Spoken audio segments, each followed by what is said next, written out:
ኢትዮጵያን ሰዓት ምን አይነት ሀገር ነው የውጭ ባንክ የሌለው? የውጮቹ ሲመጡ የውጭ ባንክ የለም የሆነ እኮ መልእክት እየተላከ ነው። እዚህ ሀገር ስመጣ እኔ የኢትዮጵያ ኢኮኖሚ $4 ቢሊዮን ነበር። ከን ዩ ኢማጂን? አንድ ፕሮጀክት እኮ ነው እሱ። ኢትዮጵያዊ ኢኮኖሚስትና ስራ ፈጣሪ ነው። እዚህ ሀገር እስከመጣ ድረስ ቢዝነስ ሰርቼ አላውቅም። መቼም ጊዜ ቢዝነስማን ሆኜ እገኛለሁ ብዬ አስቤ አላውቅም። ፕሮፌሽናል ካሪየሬ ሙሉ as an investment banker ነበር። International economist means you become a global macro economist. ስለ ድርጅት ብቻ አይደለም፣ ስለ ሀገር ብቻ አይደለም፣ ስለ ዓለም ኢኮኖሚ ነው የምታወራው። ከዛ አሁን ካፒታል ማርኬትስ መጣ። ይሄን ሁሉ ጊዜ መጥፋት ያልነበረበት ነገር አሁን ተመልሶ መጣ። ካፒታል ማርኬት ምን ያክል ሪያሊስቲክ ነው አሁን በኢትዮጵያ ገበያ ስናየው? እንግዲህ ህጉ ከወጣ it's real። አሁን ሜዳው ተከፍቷል። መኪና አንዳንዴ ስለሚጋጭ መኪና አነዳም አንልም። ማርኬቱም እንደዛ ነው። ፊዚብል ነው አይደለም ጥያቄ። ይሄ ላይክ አገራችን የሚቀይር ነገር ይሆናል ብዬ ነው ተስፋ ማረገው። ዲቫሉዌሽን መፍትሄ ይሆናል ሜቢ።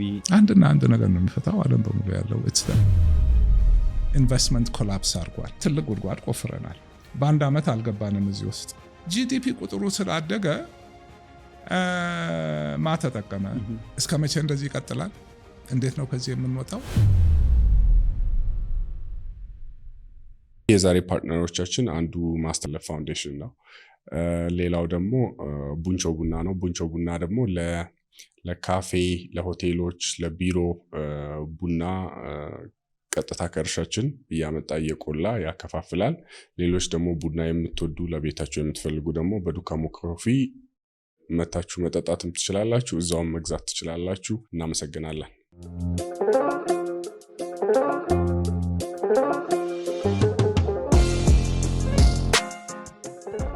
ሰላም መሪዎች እንዴት ናችሁ? ዛሬ ከኤርሚያስ ጋር ሁለተኛ ክፍለ ጊዜ ልናወራ ነው። አሁን ደግሞ በጥልቀት የምናወራው ስለሚመጣው የካፒታል ማርኬት ነው። ከዚህ በፊት ከብሩክ ጋር በጥልቀት አውርተን ነበር። ኤርሚያስ ደግሞ ለረጅም ዓመታት በአሜሪካ በካፒታል ማርኬት ላይ ሲሰራ ቆይቷል። ካለው ልምድ ካለው እይታ አንጻር ምን ይመስላል እየመጣ ያለው ካፒታል ማርኬት የሚለውን ከሱ ጋር እናወራለን። መልካም ቆይታ። ዛሬም የመጣሁበት ዋናው ምክንያት ካፒታል ማርኬት እየመጣ ነው። ሶዛ ላይ ከምንም ነገር በላይ የማውቀው የኖርኩበት ትምህርቴም ፋይናንስ ነው። ግን በቃ ፕሮፌሽናል ካሪየሬ ሙሉ as an investment banker ነበር። እዚህ ስመጣ እዚህ ለመምጣት ፈለግኩኝ። ምንድነው መሆኑ? ያኔ ስመጣ ገና የግል ባንኮች ሌላ ስራ ውስጥ ገባው። ሁሉም አድቨንቸር ነበር። ከዛ እዚህ ሀገር አሁን 28 ዓመት ቆየው። ብዙ ስራ ላይ ሄጃለሁ። the other part ደግሞ ኢኮኖሚስት ነኝ። ሰላም እንዴት ናችሁ? ማጋራችሁ የፓርትነርሺፕ ኦፖርቹኒቲ ነው። አካውንቲንግ ዘርፍ ላይ ወይም ኦዲት ላይ በውጭ ሀገር በተለይ ደግሞ በአሜሪካና አውሮፓ ኦልሬዲ አውስትራሊያ ፓርትነር ስላገኘን በታክስ እና ኦዲት ላይ የምትሰሩ ሰዎች አውትሶርሲንግ ላይ እየሰራ ነው ያለውን ስራ ስላለ ለዛ ፓርትነሮች እየፈለግን ስለሆነ ስር ላይ በምናስቀምጠው አፕሊኬሽን ፍላጎታችሁንና ኢንፎርሜሽን ሼር እንድታደርጉ ጋብዛለሁ። አመሰግናለሁ። አንደርግራጁዌትም አጥንቻለሁ። ግራጁዌት ዲግሪም አለኝ። እንደውም that's my ትምህርት ጀምር that was my passion። በኋላ ነው ወደ ፋይናንስ የዞርኩት። I just love the topic and ደግሞ በቃ I was good at it። ሁሉም የራሱ ስጦታ አለው። እዚህም ስመጣ and being on Wall Street as an investment banker, you need to know business, you need to have information on the ground, but you need to understand the macro economy. As an economist, my graduate degree is in international economics. You have microeconomics, ማለት ይሄ አንድ ድርጅት ደረጃ በትንሹ፣ ማክሮኢኮኖሚክስ በአገር ደረጃ አለ ኢኮኖሚክስ፣ አገር ላይ የውጭውን ታየዋለ። International economist means you become a global macroeconomist። ማለት ሁሉን ነገር ያካተተ ነው። ይሄ ስለ ድርጅት ብቻ አይደለም፣ ስለ አገር ብቻ አይደለም፣ ስለ ዓለም ኢኮኖሚ ነው የምታወራው። ስለ ትሬድ፣ ኢንቨስትመንት ፍሎውስ ምን ያ ባክግራውንድ አለኝ። የፋይናንሱ ባክግራውንድ አለ። እዚህ ሀገር ስመጣ ፋይናንስ ውስጥ መግባት አልችልም። ምንድነው በቃ ያኔ ፋብሪካም አዲስ ነው ለኔ። የራሴን ስራ መስራት ኢንተርፕረነር መሆን፣ ሰው መቅጠር አስቤው አላውቅም። አድቨንቸር ገባሁበት። ግን ስራም ስገባ አሁን ከውጭ ሳጠናው በጥናት ነው ሁሉ ነገር። ዎል ስትሪት አድቫይስ ስናደርግ ምንድነው አድቫይስ? እውቀት ይዘናል፣ ኢንፎርሜሽን ሰበስባለህ። ከዛ ደግሞ ያንን እውቀት ተንትኖ ይሄ ነገር ሊመጣ ይችላል። being an economist, being a finance person, you're raising investment. ምን ይሄ ይሆናል ብለህ በማሳመን እንዴት ሊሆን እንደሚችል መረጃ አርገህ ምን አርገህ ትልቁ ስራ ኢንቨስተሩ ኢንቨስትመንት ውስጥ እንዲገባ ማክሮ ኢኮኖሚውን ማየት፣ ሴክተሩን ማየት፣ ኢንዱስትሪውን ማየት፣ ኩባንያውን ማየት ማለት ማኔጅመንቱን ምን ብዙ ነገር ታይቶ ይሄ ጥሩ ነው ይሄ አይደለም የሚለው ነው። ስለዚህ በቃ ሰፋ ያለ ስለ ፋይናንስም ስለ ኢኮኖሚም ስለምንም እውቀት መያዝ አለብህ። እዚህ ሀገር ስመጣ መጀመሪያ ፋብሪካ ውስጥ ገባው። ለምን እንዲህ አይነት ነገርም የለም፣ ገና ከሶሻሊስት ኢኮኖሚ መውጣታችን ነው። ግን ሁሌ ጥናቱ ምንድነው እዚህ ሀገር የሌለው? ያኔ ቤቨሬጅ ሴክተር አልነበረም። ያኔ ከዛ ሁኜ ሳስጠና this is 1995 ኢትዮጵያ ለመምጣት ከተወሰነ በኋላ ኢትዮጵያ ምን ልሰራ ነው? ምንም ማድረግ አይቻልም። እዛ አሁን ኢንቨስትመንት ነው ኦፖርቹኒቲው። እንዴ ዓለም ላይ ያሉትን ኩባንያዎች ስለ ኢንቨስትመንት ሳማክር ኖር ያለው ምናምን ይሄማ እዛማ በቃ ይሄ ባዶ ሜዳ አገኘው፣ ሁሉ ነገር ክፍት ነው። በዛ ሶትወዝ ለኔ ያንን ዓለም አይቸው kind of plateau ማድረግ ጀምሬ ነበር። አይጥመኝም። እዚህ አዲስ ዓለም ተከፈተ። መጣሁና ኦፖዚት የማላውቀውን ተቀጥሮ ፕሮፌሽናል ዎል ስትሪት ላይ በቃ የፋይናንስ ጫፍ ላይ እዚህ ገና ከሶሻሊስት ሀገር የምትወጣ ገና ከአግሬሪያን ወደ ማርኬት ኢኮኖሚ ያልዞረች አገር ምን ሲመጣ ኦፍኮርስ ሁሉ ነገር ክፍት ነው። ይሄ አዲስ አድቨንቸር ነበር። ግን ያኔ አሁን ቤቨሬጅ ለስላሳ ተብሎ ነበር ሰው የሚጠይቀው። ኮካ ኮላ እና ፔፕሲ ዓለም ላይ ያሉ ትልቅ ብራንዶች ኢትዮጵያ ውስጥ ያ ትልቁ ሀብታቸው ዜሮ ነው። ውጭ ምንዛሬ ችግር ነበር ያኔም። አንድ ወር ያለ አንድ ወር ያለ ለስላሳ ፉድ ኤንድ ቤቨሬጅ ሴክተር የለም። እዚህ ያድጋል፣ ፖፑሌሽን ያድጋል። ይሄ ለስላሳ መጠጥ ሮያል ክራውን ምናምን ሃይላንድ ውሃ የለም። ምን ማለት ነው? ከዛ ተነስቶ አስቤም አላውቀው ከባክግራውንድ ጋር ግንኙነት የሌለው እዚህ ስለመጣው ግን አዲስ ኤንቫይሮንመንት ስለሆነ እዚህ ደግሞ አዳፕት አድርጌ እዚህ መሆን ከፈለኩኝ ማድረግ ያለብኝ ስላለ ተጠና፣ እዚህ ውስጥ ገባው። again it was something different opportunity ታይቶ ከዛ of course እዛ ላይ ተቆየ። የራሱ ድራማ ነበር። ከዛ ቀጥሎ እያየሁ ያ ፋብሪካ ሄድኩኝ። I was ready for something። ባንኮች አሁን ተቋቁመዋል። ያኔ በ10 ሚሊዮን ብር ነበር የሚቋቋሙት ናዋሽ እና አቢሲኒያ ምናምን። and financial sector liberalization እንደውም ጥሩ መጣንበት ታሪኩን። ለምን ያኔ የተጀመረው ሂደት ነው አሁን እዚህ ጋር የመጣው ካፒታል ማርኬት። ኮመርሻል ባንክ እና ብሔራዊ ኢንሹራንስ ነበሩ። የግል ኢንሹራንስ ባንክ ተፈቀደ፣ ገቡ and አክሲዮን ሸጡ። ያኔ ሁሉም ሲደራጁ በኋላም ያው ወርሰነው ቀጠልን። የተወሰነ ግሩፕ ሰዎች እና እንደ ባንክ ተፈቅዷል አሁን ስለዚህ ባንክ እንክፈት። ያኔ ደግሞ ጥሩነቱ እነዚህ ሁሉ ባንኮች ሲመሰረቱ መስራቾቹ የባንክ ሰዎች ነበሩ። ባለሀብቶችም ቢሆኑ በጃንሆይ ጊዜ የነበሩ በባንኪንግ የተካኑ ባንክ እንዴት መሆን እንዳለበት የሚያውቁ መስራቾች ነበሩ። ባንኮቹም ጥቂት ነበሩ። አክሲዮን ሸጠዋል።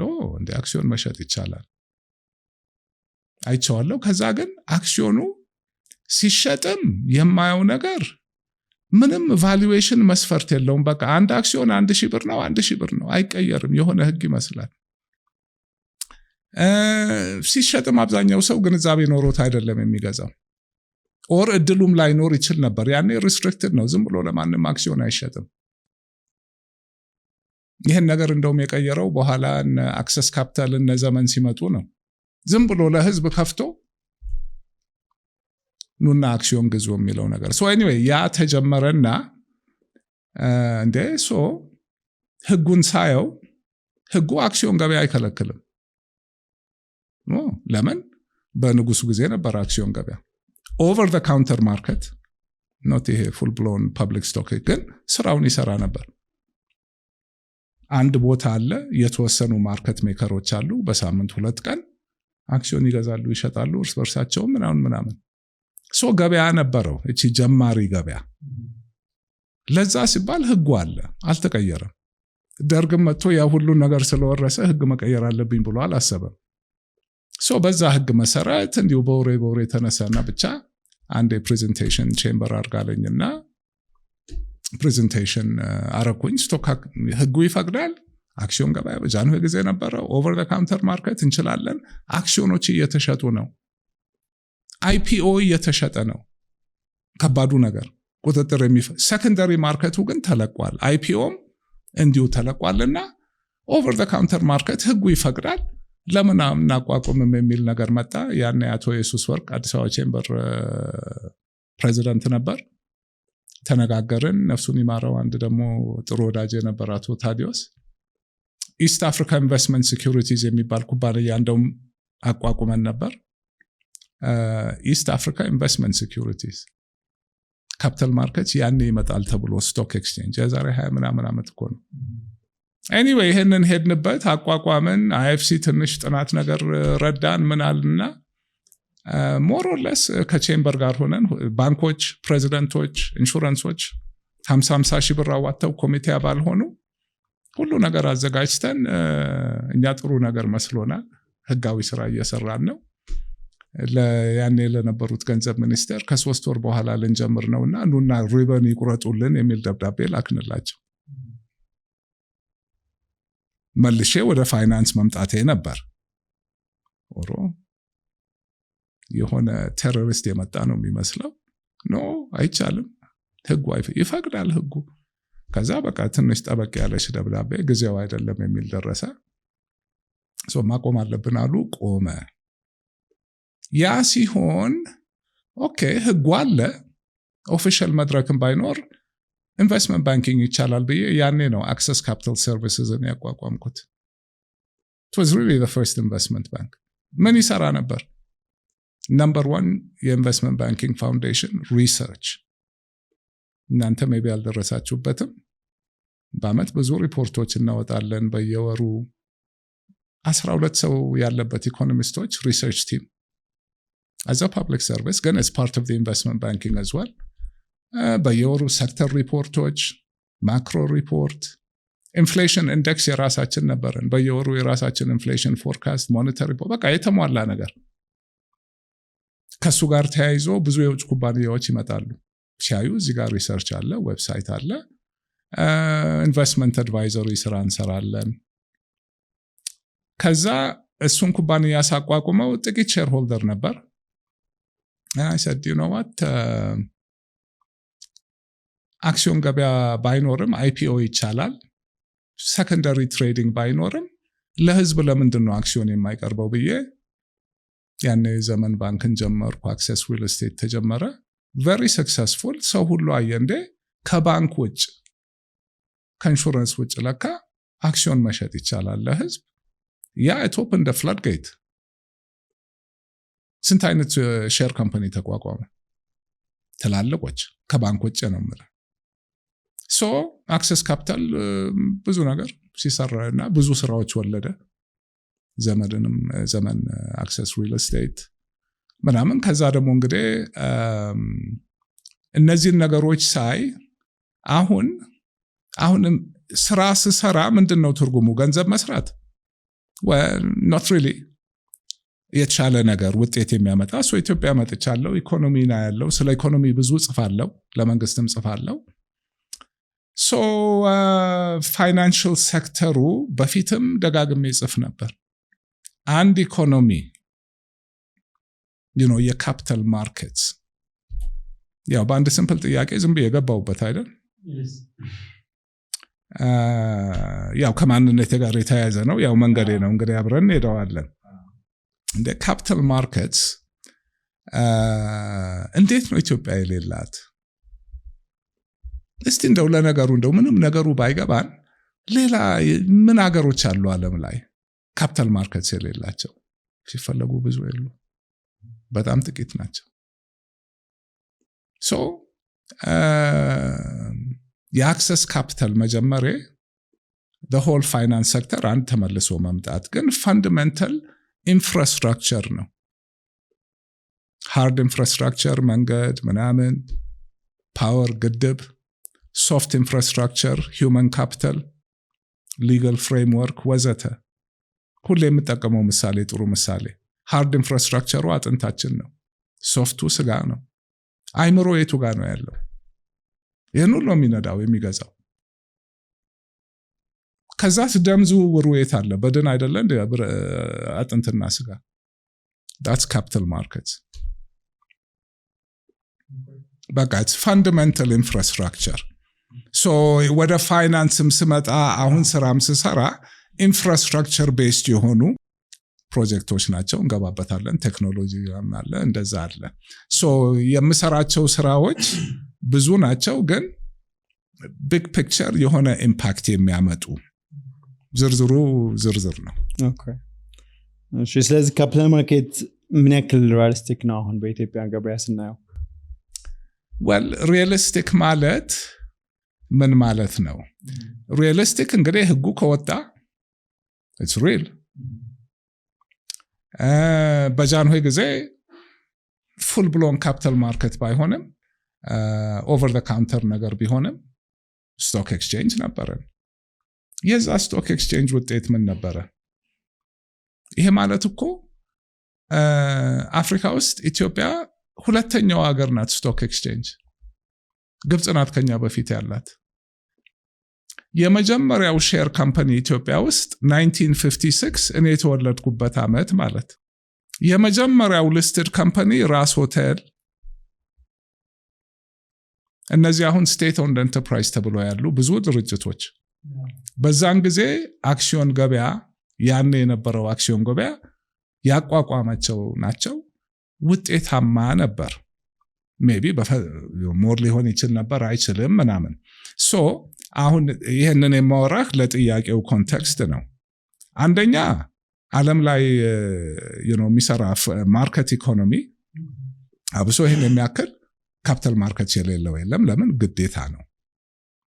ኦኬ። ሁለተኛ ነገር ኢቨን በኢትዮጵያ ኮንቴክስት በዛን ጊዜ አፍሪካን በሙሉ ቀድመን ነበረን፣ ጠቀመን። አሁን ለረጅም ጊዜ ያለ ኦክሲጅን ያለ አይምሮ የሚንቀሳቀስ ኢኮኖሚ ነበረን። እንዴት ያለ አይምሮ ነው? ወል አይምሮ የተወሰነ ያው ሶሻሊስት መንግስት ነው። አይምሮም ጡንቻም አጥንትም ደምስርም የበፊቱ እንዳለ ወደመ። ከዛ አሁን አዲሱ መጣ፣ ቀስ ብሎ ከዛ እየተላቀቀ መጣ። የመጀመሪያው እርምጃ ባንኮቹን ሊበራላይዝ አረገ።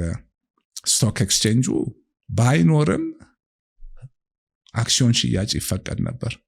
ማርኬት ፕሌስ ምናምን የለውም። ከዛ የዛሬ ዓመት ገደማ የውጭ ባንኮች ይገባሉ። that's another step financial sector liberalization። ከዛ አሁን ካፒታል ማርኬትስ መጣ።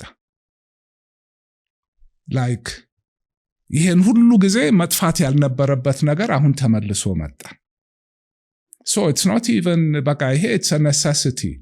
ኦክሲጅን አይምሮ ያስፈልገናል ወይ? yes በደንብ የሚሰራ ፍሪ ማርኬት ኢኮኖሚ እንዲኖርህ ካፒታል ማርኬቱ ጋር ነው። አሁን ይሄን የሚያክል ኮምፕሊኬትድ ኢኮኖሚ ማንም ግለሰብ ማንም ቡድን 1000 ሰው ያለ ቲም ቢደረግ ይሄ ኢኮኖሚ ይሄንን እዚህ ጋር ብናረገው ኢንቨስትመንት እዛ ጋር ቢሄድ ይሄ ነገር እዚህ ጋር ይጎላል፣ ይሄንን ብናሟላ ስራ እዚህ ጋር እንደዚህ ቢፈጠር የሀገሪቱ ኢንቨስትመንት ወደዚህ እንሂድ ብሎ እንዴት ነው የሰው አይምሮ ይሄንን ዓለም ላይ ይሄ አልተሰራም። እነዚህ ኮማንድ ኢኮኖሚስ ገና ኤርሊ ስቴጅ ቨሪ ሲምፕል ኢኮኖሚ ፕሪ ማርኬት ኢኮኖሚ ቱ ማርኬት ኢኮኖሚ ሲሄድ የመንግስት ሚና አለ። ከዛ ግን very quickly the economy gets complicated and big. እና the only controlling mechanism is your capital markets. So አሁን የካፒታል ማርኬትስ ሚና አሁን ማንም ሰው ብዙ ሰው ቢጠየቅ የአሜሪካ ኢኮኖሚ ኢኮኖሚክ ፕላኒንግ የለውም ይላል አይደል? ማርኬቱ ራሱ ነው። ማርኬቱ ምን እያደረገ ነው? የሀገሪቷን ኢኮኖሚክ ፕላኒንግ እየሰራ ነው። እንዴት? እያንዳንዱ እዛ ኢኮኖሚ ውስጥ የሚሳተፍ ሰው ገንዘቡን ኢንቨስት ያደረገ ወር ገንዘብ ሬይዝ ያደረገ እዛ ማርኬት ውስጥ ድምፁ እየተሰማ ነው። የዛ ሁሉ ድምፅ ተሰባስቦ ነው የአክሲዮን ዋጋ የሚወጣው። አንዱ ይሄ ሴክተር ጥሩ ነው ብሬን ከታለው ይላል። አንዱ ደግሞ ኖ ነሸጨ እወጣለሁ። የኢኮኖሚውን ኢንቨስትመንት ፍሎ ቻነል የሚያደርገው it's the market with every player in the market voting. ከዛ ደግሞ ቬሪየብሎች የኢኮኖሚ የማርኬት የምን በየሰዓቱ አይደለም በየደቂቃው ይቀያየራል፣ በየቀኑ ይቀያየራል። ምን አይነት ሞዴል ነው? ይህንን ሁሌ አፕዴት እያደረገ ነው። it's a completely dispersed thinking and planning and investment and capital ይሄ allocate ማድረጊያ ሲስተም ነው። ፐርፌክት አይደለም፣ ችግሮች አሉት እንደ ማንኛውም ነገር። መኪና አንዳንዴ ስለሚጋጭ መኪና አነዳም አንልም። ማርኬቱም እንደዛ ነው። ለኢትዮጵያ ይሄ አሁን አንድ ትልቅ በጣም ኢኮኖሚያችን የጎደለው ፒለር ስለ ስቶክ ኤክስቼንጅ አይደለም የማወራው። the other thing ስቶክ ኤክስቼንጅ አንድ የካፒታል ማርኬት እንደውም በቃ አንድ አካል ነው፣ ወሳኙም አይደለም። it's a mechanism. ኢንቨስትመንት ባንኪንጉ ነው really ብቻ ማርኬቱ ወሳኝ ነገር ነው። እስከ ዛሬም ያለሱ መኖራችን በጣም ብዙ አስከፍሎናል። እንዴት? እኛ ሀገር በጣም ብዙ ኢንቨስትመንት ዌስትድ ነው። ለምን? it goes in the wrong sector. ሁሌም ወዳታን ምሳሌ አለች። ያኔ አሁን ሃይላንድ ጀመረ አይደለም? ዛሬ 150 ውሃ ፋብሪካዎች አሉ። ደግሞ እያንዳንዱ ከበፊቱ ትልቅ ምን ሆኖ ይመጣል? ለዚህ ሁሉ ብድር ይሰጣል። ሰው ምንም ኢንፎርሜሽን ስለሌለው የሚመራው ስለሌለው በቃ እንዴ ውሃ ሸጬ እንዴት አላተርፍም? ቀለም ጋር ብትሄድ ብዙ ሴክተር ላይ ብትሄድ ለምንድን ነው ይሄ የሚሆነው? ማርኬት የለማ። ሁሉም ባለው ቁንጽል ኢንፎርሜሽን እይታ በወሬ በማየት ካፒታል የሌላት ደሃ ሀገር ኢንቨስትመንቷ the most በቃ ኤፊሽንት በሆነ መልኩ ነው ስራ ላይ መዋል ያለበት። እኛ ደግሞ the most inefficient ዓለም ላይ ለምን? ይሄ እንዴ መኪና ወንዝ ለመሻገር ድልድይ ይፈልጋል፣ ገንዘብ ለመንቀሳቀስ መንገድ ይፈልጋል። የት ነው መንገዱ? ካፒታል ማርኬትስ። የካፒታል ማርኬትስ መምጣት የሊበራላይዜሽን አንድ ረጅም ሂደት ጫፉ ጋር መተናል። ግን የውጭ ባንኮች መምጣት ከዚህ ጋር ሲወዳደር 1% የለውም፣ 100 እጅ ይበልጣል የዚህ ኢምፓክት ኢኮኖሚው ላይ፣ እያንዳንዳችን ላይ፣ ድርጅቶች ላይ። ለምን? ሁሉንም ነው የሚያገለግለው። ለእኔ አሁን it's like ከ20 ምናምን ዓመት በኋላ መሆን የነበረበት መስራት የምፈልገው ስሰራ የኖርኩት በጣም ኢንትረስቲንግ ጊዜ እየመጣ ነው።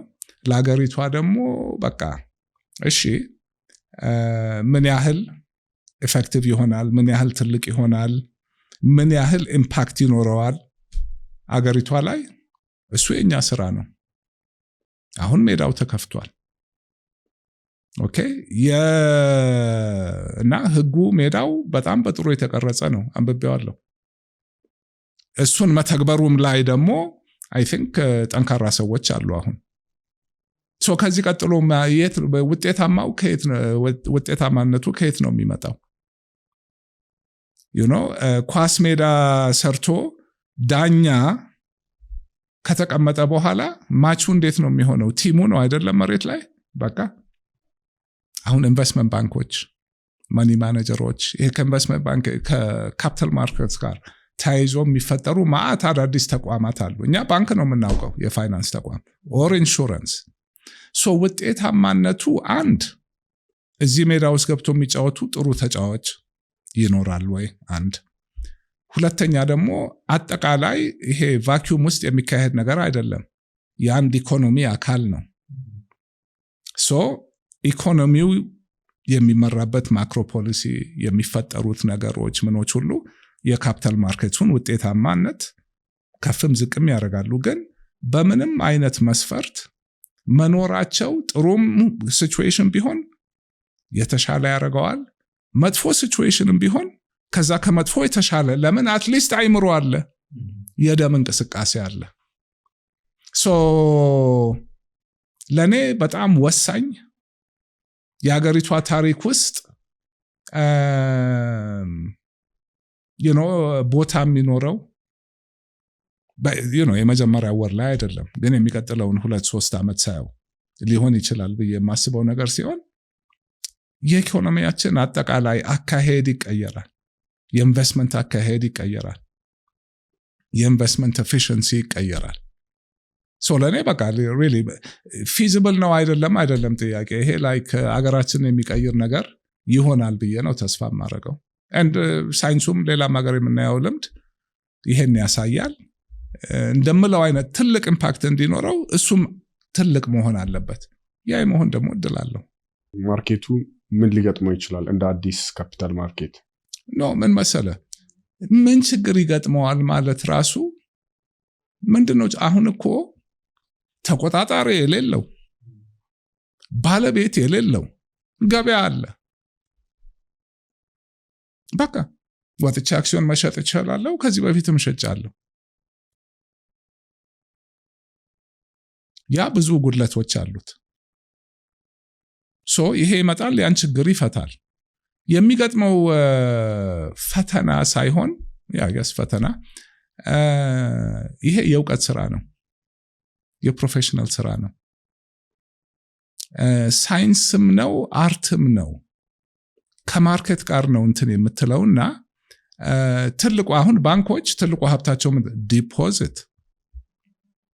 ባንኮችም እኮ ነው they're like a capital market agent። ከህዝብ ካፒታል ይሰበስባል ዲፖዚት። ከዛ ምን ያደርጋል? አንድ አይነት ኢንቨስትመንት ብቻ ብድር። ኦኬ አሁን ብዙ አይነት ኦፕሽኖች ይመጣሉ፣ ብዙ አይነት ኢንስትሩመንቶች፣ ብዙ አይነት ነገሮች። አሁን የባንክ ብድር ይሰጥና ሳይከፈል ይቀራል። አሁን ባንኪንግ ሴክተራችን በተለያየ ምክንያት ጥሩ ኮንዲሽን ላይ አይደለም፣ ፈተናዎች ገጥመውታል። ግን ባንኮች ናቸው፣ ይሰራሉ። ያለ እነሱ መሄድ አንችልም። ካፒታል ማርኬቱ ሲመጣ ምን ፈተና ይገጥመዋል? አምናቾር ይሄ ፕሮፌሽናል እውቀቱ ምኑ ኢንፎርሜሽን ነው ነዳጁ ያ መገኘቱ ምናምን ነገር ነው። ሌላ ማርኬቶች ላይ ማጭበርበር አለ። ሰው ያለበት ቦታ የት ነው ማጭበርበር የሌለው? ፋይናንሻል ክራይሲሶች ይመጣሉ። የስ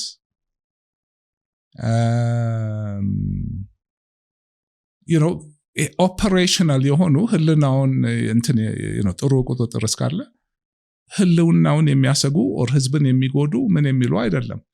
ስራ ሁሉ ቻሌንጅ አለው። አብሶ አዲስ ስራ፣ አብሶ አዲስ ኢንዱስትሪ ሀብሎ መጀመር።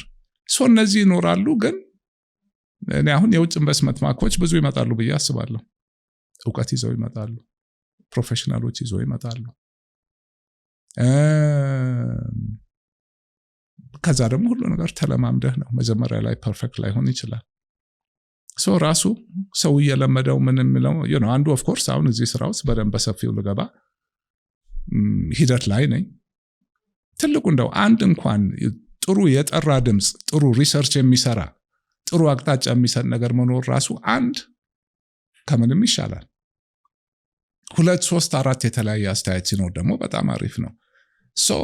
ዝም ብሎ እንደ ቀልድ ተነስቶ ወክ ማድረግ አይደለም። ያው አሁን ህፃን ልጅ አለ፣ ክሮል ያደርጋል፣ ይንገዳገዳል። ከዛ አንድ ቀን ደግሞ መሮጥ ይጀምራል። ማደግ አለበት። አሁን ተወለደ፣ ፈተናው የማደግ ነው። የተለየ ፈተና አይደለም። አዲስ ሌላ ቦታ ያልገጠመው ነገር የሚገጥመው አይኖርም። I'm still optimistic. ስለዚህ ወደዚህኛው የሚገቡ ባለሙያዎችን ምን አድቫይስ ታደርጋለህ? እኔ እዚህ አጠቃላይ ካፒታል ማርኬት ላይ ኢንትረስትድ ለሆኑ ሰዎች የእውቀት ስራ ነው፣ የማርኬቲንግ ስራ ነው። ፋይናንሽል ሰርቪስስ መሸጥ፣ አክሲዮን መግዛት መሸጥ፣ ሀሳብ ምክር መሸጥ፣ ማሳመን ምናምን። ግን አንድ መነሻ መሰረታዊ ነገር ካፒታል ማርኬትስ ምንድን ነው? አሁን የምናወራቸው ነገሮች ካፒታል ማርኬትስ እንዴት ይሰራሉ?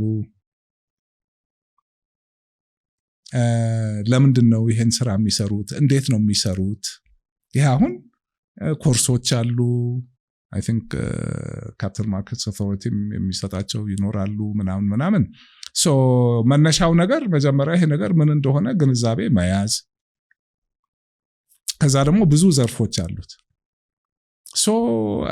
እሱ ደግሞ ስራ ላይ አሁን የሚቋቋሙ ኢንቨስትመንት ባንኮች ይኖራሉ። ሆፕፉሊ የሚመሯቸው ሰዎች ስራውን ያውቁታል። ያ የሚመራው ሰው ያስተምራል፣ አሰራር ያስቀምጣል፣ ምን ግን ዞሮ ከውጭ ባለሙያዎች ይሄ ኃላፊነት ቦታ ላይ ይሄ ስፔሻላይዝድ አንዳንድ ኤሪያ መምራት ላይ በግድ ያስፈልጋሉ፣ ይመጣሉ። እንዳልኩት ይሄ ትልቅ ገበያ ነው፣ ትልቅ ካፒታል ማርኬት ሊሆን ይችላል ብለው ያስባሉ። ትልቅ ኢኮኖሚ ነው። እነሱ ይመጣሉ። እዚህ ስራ ውስጥ የሚገቡ ባንኮች ሊኖሩ ይችላሉ፣ ሌላም ድርጅቶች ከኬንያ ከሌላም ቦታ ባለሙያ አምጥተው። ለእኔ ትልቁ ቻሌንጅ ይሄ ነው። ሌላው በቃ እየተለማመድክ የምትሄደው ነው። አንዴ መስመር ላይ ከገባ በኋላ እንደ ማንኛውም ነገር ሁሉም ይሄ ነገር እንዲህ ነው ይለመዳል። ካምፓኒዎች አሁን ስቶክ ማርኬቱ ላይ ገብተው ሼራቸውን መሸጥ የሚፈልጉ ራሳቸውን እንዴት ነው ማዘጋጀት ያለባቸው ብለህ ታስባለህ? አንደኛ አክሲዮን መሸጥ ሲፈለግ በደንብ መታሰብ አለበት። አሁን ይሄ ስቶክ ኤክስቼንጁ ላይ እስከዛሬ እንደሚደረገው ዝም ብሎ ሐሳብ ይዞ ፕሮስፔክተስ አትሞ ሄዶ ከህዝብ ገንዘብ መሰብሰብ የለም። ማን ነው ምንድነው ምን ሰርቷል ትራክ ሬከርድ ምናምን ነገር መስፈርት አለው። አንድ ሁለተኛ አንድ ድርጅት እስከዛሬ ፕራይቬት የነበረ ድርጅት ለህዝብ አክሲዮን ሸጣለው ሲል ሁሉ ነገሩ ነው የሚቀየረው። አሁን ብዙ ባለቤቶች አሉ፣ ቦርድ ይመጣል ምናምን በቃ አይነት አካሄዶች አሉ። ያ ሁሉ ሆኖ ግን እኔ አሁን ካፒታል ያስፈልገኛል፣ ስራዬን ማሳደግ ፈልጋለሁ፣ ጀምራለሁ ሳይሆን ማሳደግ ፈልጋለሁ ሲል በቃ እዚህ ፕሮክላሜሽኑ ላይ በደንብ ተቀምጧል ምን አይነት ሰነዶች ለሊስቲንግ ሲገባ ተሟልተው መቅረብ እንዳለባቸው መገለጽ ያለባቸው። የቢዝነሱ እቅድ ምንድነው? ኦዲትድ ፋይናንሻል ስቴትመንትስ ሪስኮቹ ምንድናቸው? ፕሮስፔክተስ ይሰራል።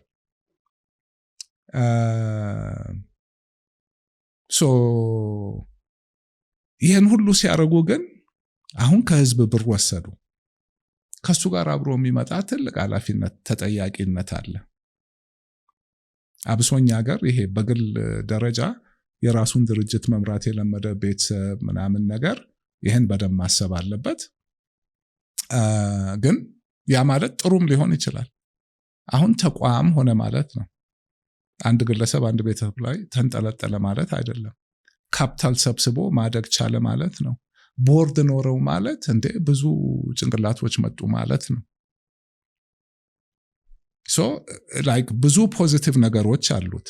ግን ሁሌ ሰው አክሲዮን አዲስ ሐሳብ ይዞ የሚመጣ ሰው አክሲዮን መሸጥ መፈለጉ ይገባኛል። ያረግነውም ይሄንን ነው። ይሄ ግን ለሱ አይደለም። አሁን ነባር ኩባንያዎች ለማደግ እነማናቸው ምንድናቸው ምን ሊሆኑ ይችላሉ?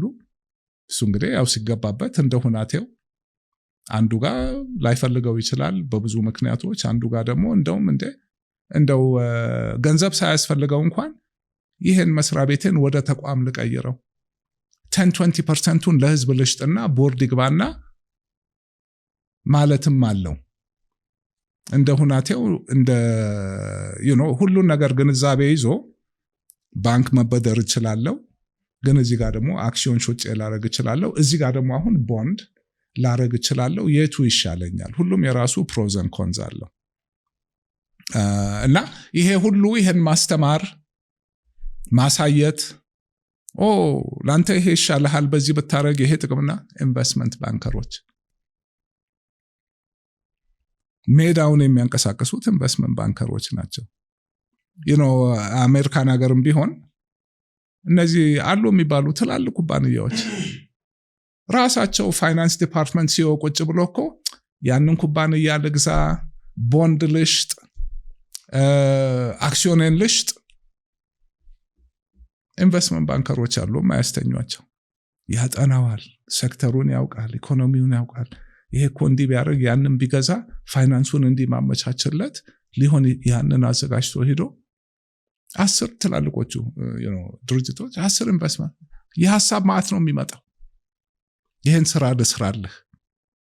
አሁን አሁን እዚህ ሀገር ያሉት ትላልቅ ኩባንያዎች የውጮቹም ሊሆኑ ይችላሉ የሀገር ውስጥ ምናምን ኢንቨስትመንት ባንከሮች አሁን እንደ ስራቸው ምንድን ነው?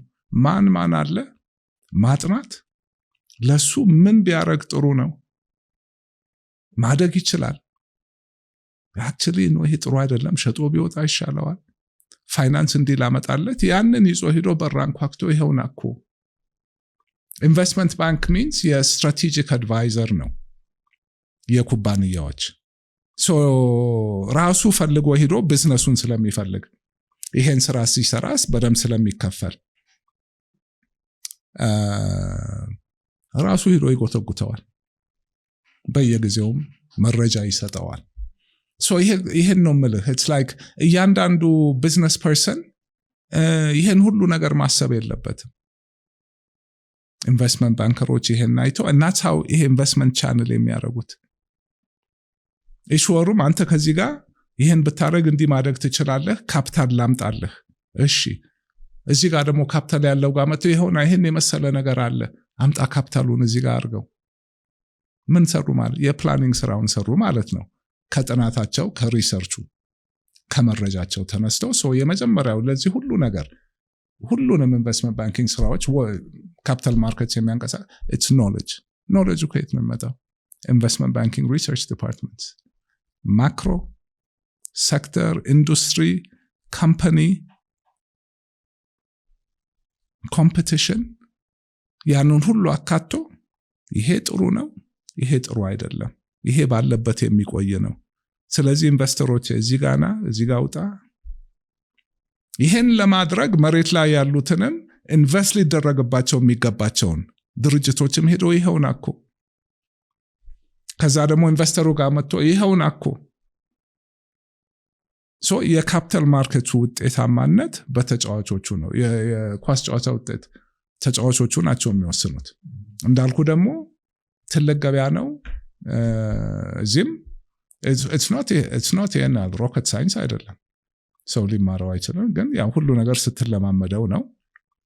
የውጮቹ መምጣት አይቀርም ደግሞ ችግሮች ይኖራሉ፣ እሾዎች ይኖራሉ። ግን እንደ ማንኛውም ነገር ነው፣ ይታለፋል። አንተው ቡና ስትሰራ ስንት ነገር ይገጥማል አይደለም? በየአመቱ እንደውም አዲስ ቢዝነስ ይመስለኛል። ሎጂስቲክስ ስትሰራ ቻሌንጆች አሉ አይደለም? በቃ ይሄም እንደዛ ነው። እያማከርክ ነው። ግን አሁን ማርኬቱ ላይ እየሰሩ ያሉ ዛሬም አንዱ መጥቼ ልናገር ያልኩት እስቲ እንደዚህ ላማክር ብዬ ነው። ለምን እንዳልኩህ ይሄ ለኔ ጨዋታ ለዋጭ ነገር ነው። የኢትዮጵያ ኢኮኖሚ እድገት ላይ፣ ኢንቨስትመንት ፍሰት ላይ በጥሩ በትክክል እንዲነሳ ፈልጋለሁ። ለግል ጥቅም ብቻ ሳይሆን ስራውን ሰራው ደግሞ ጥቅም ማገኛለሁ። ኮንትሪቢዩት ማድረግ ትፈልጋለህ እዚህ ላይ? ግዴታም ነው። ባንክ የመክፈት እቅድ ነው ያለው አይደለ? አዎ ስራውን ጥናቱን ምኑኑ ጨርሸው አሁን ላይሰንስ ኑና ውሰዱ እስኪሉ ነው የምጠብቀው እንጂ እየጠበቅኩ ነው። እሺ ቅድም ያነሳው ነገር ነበር አይ ቲንክ ብዙ ይሄ ካፒታሉ ወደ ተለያየ ይሄ ካፒታል ማርኬት ባለመኖሩ ምክንያት ኢንኤፊሽንት ወደ ሆኑ ማርኬቶችም ይሄዳል ያው ሰው አማራጭ ከማጣት አንፃር ባንክ ላይ ዲፖዚት ያደርጋል እንዳለ ኢንትረስት ሬቱ ሎው ነው ኢንፍሌሽኑ ክሬዚ ነው ሶ ካፒታል ማርኬት መምጣቱና ይሄ ኢኮኖሚው ወደዚህ መንቀሳቀስ መጀመሩ ዲፖዚት ላይ እና ባንኮች ላይ የሚኖረው ኢፌክት ምንድነው ይሄ ጥሩ ወቅታዊ ጥያቄ ነው በጣም ትልቅ ነው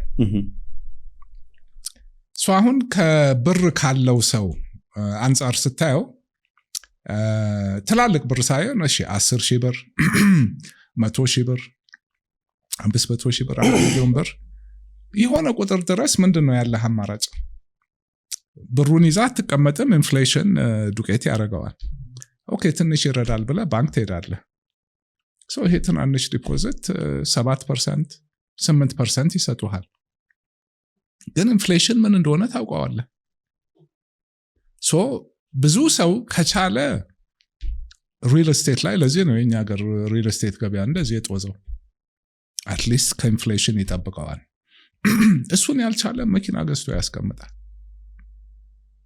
ሰው መክራለሁ እሱን ካልቻላችሁ ባትሪ ግዙና አስቀምጦላቸዋለሁ ለምን ከስድስት ወር የመኪና ባትሪ ለምን ከፈለኩ ነገ ሸጠዋለሁ 6 ወር ውስጥ ሜቢ 30% ይጨምራል 50% liquid now maybe more so than a bank deposit these days and 7% a year ማለት በ6 ወር 3% ነው እዚህ 30% ነው ሌላ አማራጭ ስለሌለ አሁን አማራጭ በየአይነቱ ሊመጣ ነው even ይሄ 10,000 ብር 100,000 ብር ላለው ዲፖዚተር የተሻለ ኢንትረስት ሬት with liquidity ማለት ትገዛለህ ትሸጣለህ ይሄ asset management money management እኔ ከማየው ካሉት ስራዎች over the next 3-5 years ካፒታል ማርኬት ውስጥ ትልቁ ስራ እሱ ይሆናል ብዬ ነው የማስበው ሶ ለባንኮች 30 ዓመት ያለምንም አማራጭ ኢንቨስትመንት የሚወዳደራቸው ለማንም ሰው ቆይተዋል አሁን ካፒታል ማርኬት መጣ ማለት እኔም አንተም ማንም ሰው ደሞ አሁን it's going to be online ባንክ ማትሄድም ፈንዶች አሉ የተለያየ ሾርት ተርም ሎንገር ተርም ምን ብርን ታገባለህ ታወጣለህ ሶ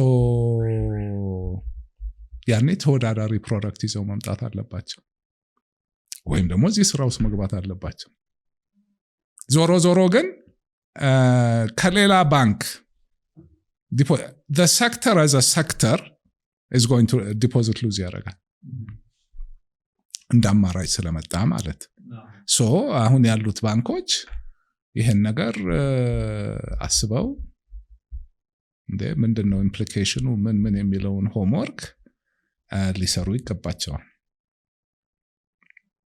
ያው ሆምወርክ ምንድነው ስትራቴጂ ሲቹዌሽን አሰስመንት ስትራቴጂ ሶ አሁን ብቸኛ ፕሮዳክት ሆኜ ቆይቻለሁ አሁን ምን ፕሮዳክቶች ሊመጡ ይችላሉ ሶ እነሱን ዲፌንሲቭሊ እንዴት ነው መቋቋማቸው አንድ ሁለተኛ ደግሞ እኔኮ ይሄ ሁሉ ሜዳኮ ለኔም ክፍት ነው ከዚህ ጋር ማጣውን ዲፖዚት ሜቢ እዚህ ጋር እኔው ልሰበስበው ይችላልው እዚህ ጋር ሶ ቤሲክ የሆነ ስትራቴጂክ አሰስመንት ያስፈልጋል and ያን አላረጉም ማለት ደግሞ በቃ ዲፖዚት ላይ አደጋ ይኖራል ወጪና ጊዜያችሁን ስለሚቀንስ አገልግሎት ልንገራችሁ እሺ ዴሊቨሪ ካምፓኒ በብዙ ዶክመንቶች ፓርሰሎችን አዲስ አበባ ውስጥ ዴሊቨር እናደርጋለን ለብዙ ደንበኞቻችንም ያንን ነገር ነው ያደረግነው ለምሳሌ አንዱ ሴክተራችን ባንክ ላይ ዘመን ባንክ አዋሽ ባንክ የኛ ደንበኞች ናቸው ለአዋሽ ባንክ የኤቲኤም ዲስትሪቢዩሽን ላይ የተለያዩ ዶክመንት ዲስትሪቢዩሽን ላይ አዲስ አበባ ውስጥ ከሳምንት ወደ አንድ ቀን ወጪያቸው ደግሞ በ50% ነው የቀነስላቸው። ይህን ደግሞ ለብዙ ባንኮች፣ ኢንሹራንሶች እና በዚህ ዘርፍ ላይ በተለያየ ዘርፍ ላይ ያሉ እቃ እና ዶክመንት ዲስትሪቢዩሽን ላይ ያሉ ድርጅቶችን ተመሳሳይ ኢምፓክት ያለው አገልግሎት ያለን ኦንላይን እቃ መሸጡን ጨምሮ የኛን አገልግሎት ሞር ኢንፎርሜሽን ለማግኘት ደግሞ ከስር በምናስቀምጠው ስልክ ኮሙኒኬት አድርጉን። አመሰግናለሁ። ስለ ኢትዮጵያ ኢኮኖሚ አንስተን ግን መጀመሪያ ማንሳት ፈልገው ስለ ባንኪንግ ኢንዱስትሪ ነው። ኢኮኖሚስት ባልሆንም ግን በየቀኑ የማያቸው ነገሮች አሉ። እነሱን ጥያቄዎች ልጠይቅም ስለምፈልግ ነውና የመጀመሪያ አካባቢ ያው ሳይ የነበረው ባንክ ላይ ኤክስፖርት ላይ እንደሚሰራ ኢምፖርት ላይ እንደሚሰራ ሰው ባንኮች አንዳንድ ባንኮች ቀስ ብለው መክፈል ጀመሩ። የውጭ ክፍያዎችን በተለይ ሰው ከውጭ ዕቃ ኢምፖርት ያደርጋል ለሌላ አገር ላለ ባንክ አንድ ወር ተባለ። ከዛን አንዳንድ ባንኮች እስከ 6 ወር የሚቆዩ አሉ ለውጭ ባንክ ሳይከፍሉ ከስራውም እስከሚያስወጣቸው ድረስ የደረሱም አሉ። ከዛን አሁን ደግሞ ቀስ በቀስ እያለን አሁን የመጣንበት ደግሞ ከባንክ ወደ ባንክ ሀገር ውስጥ ያለው ዝውውርም በጣም ውጥረት አለ፣ ዲሌይ አለ። በጣም እዚሁ ከአንድ ባንክ ወደ አንድ ባንክ ያለው እሱም አንድ ችግር አለ። አንዳንድ ባንክ ላይ ደግሞ የራሱን ገንዘብ ሰው ሄዶ ማውጣት አይችልም ወይ ትራንስፈር። አንዳንድ ስፔሲፊክ ባንኮች በጣም ችግር ላይ ያሉና ያ ከምን የተነሳ ነው ባንኪንግ ኢንዱስትሪ ላይ? ይሄ እኔ እንደማንኛውም የቢዝነስ ባንክ ደንበኛ የማያቸው ነገሮች ናቸው። ኦኬ ሶ እንደ ማንኛውም ነጋዴ ብታየው ባንክ ሆነ ምን ሆነ አንድ መስሪያ ቤት አንድ ግለሰብ ብሬን እንካ ብለህ አደራ ትሰጠዋለህ እና ስምምነት አላችሁ። ስትፈልግ ብርህን ሰጠሃለሁ እኔ ጋር እስካለ ድረስ የኔ ያህል ወለድ ከፍልሃለሁ ይልሃል። ሶ ያንን ማረግ ሲያቅተው አሁን ብርህን እንደወሰደ ጥርጥር የለም። አሁን ግን መመለሱ ላይ እያስቸገረ ነው። አሁን የሀገር ውስጡን ነው የውጭውን እንመጣበታለን። ሶ ኦብቪየስሊ ቅድም እንዳልኩት ባንኮች ራሳቸው ላይ ከማኒ ማርኬት ቬሪ ናሮ ማኒ ማርኬት ዲፖዚት ይወስዳል። አንድ አይነት ኢንቨስትመንት ነው የሚያደርገው፣ ብድር ነው። ሶ አሁን ይሄ ማለት ብሩ መጣ፣ ኢንቨስት ተደረገ። አሁን ብሬን ጠየቅኩ፣ ብሬ የለም። what's going on? ሶ ኖርማሊ የባንክ አሰራር 10 ብር ሰብስቦ እንደሆነ 9ን ማበደር ይችላል፣ አንዱን መያዝ አለበት። ለምን? አብዛኛው ሰው ብሩን ወዲያው አይጠይቅም፣ ይገላበጣል። አሰት ላያቢሊቲ ማኔጅመንት ማለት።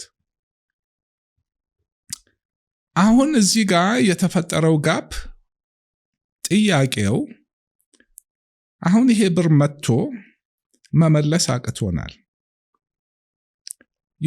ብሩ አለ፣ የት ነው ያለው? ወል አሴት ላይ ነው ያለው፣ የተሰጠው ብድር ላይ። ሎንስ ባንክ ባላንስ ሺት ላይ አሴት ነው፣ ዲፖዚት ላያቢሊቲ ነው። ስለዚህ አለ ኦኬ፣ ብድሮቹ ሴፍ እስከሆኑ ኮላትራል እስካላቸው ለጊዜው ካሽ ፍሎ አጥሮ ኢትስ ኦኬ። ግን ያም ቢሆን ሊኩዊዲቲውን ከ10% ወደ 20% አሳድጎ እዚህ ጋር ግዴታ ነው የደንበኛውን ብር መመለስ። ያ ባልሆነ ቁጥር ችግሩ የተባባሰው ባንክ ለምንድን ነው ብር የምከተው? እንግዲያውስ ጭራሽ የዲፖዚት ፕሮብሌምህን እያባባሰው ይሄዳል። ኦር ኢትስ አ ሊኩዊዲቲ ፕሮብሌም ኦር እዚህ ጋር የተሰጠው ብድር ችግር ላይ ነው እንዴ? ለምንድን ነው የማይከፍለው? ኢንፋክት የተሰጠውን ብድር እስከነወለዱ ነው መክፈል ያለበት። ወለደኝ ከዛ ነው የምከፍለው። ሶ አንዱ ችግር ብድር ተሰጥቷል፣ ዝርዝር መረጃ አይኖረኝም፣ አከፋፈል በጣም ስሎ ዳውን አድርጓል። ለምን? የኢኮኖሚ ሁናቴ ነው። ውጭ ሀገር እንዲህ ሲሆን መንግስት ባንኮች ቤላውት ያደርጋል፣ ሊኩዊዲቲ ይሰጣል። ለምን? ደንበኛው ብሩን ማግኘት አለበት። it's an agreement። ሶ እኛ ጋር እንደሱ ማድረግ አይቻልም። አሁን አልተቻለም። ለምንድን ነው ያልተቻለው? ግን የአቅም ነው እንዴ? መንግስት እኮ አቅም ይፈልጋል ይሄንን ችግር ለመፍታት። ሶ አሁን who pays for it? ደንበኛው ብሩን ሊያወጣ ጥሩነቱ እኔ አሁን አሴቱ አለ ብዬ የማስበው ጉዳት አለው። ያለ ኮላትራል ብድር አይሰጡም። ኢኮኖሚ እንዳያድግ ይዟል በብዙ መልኩ።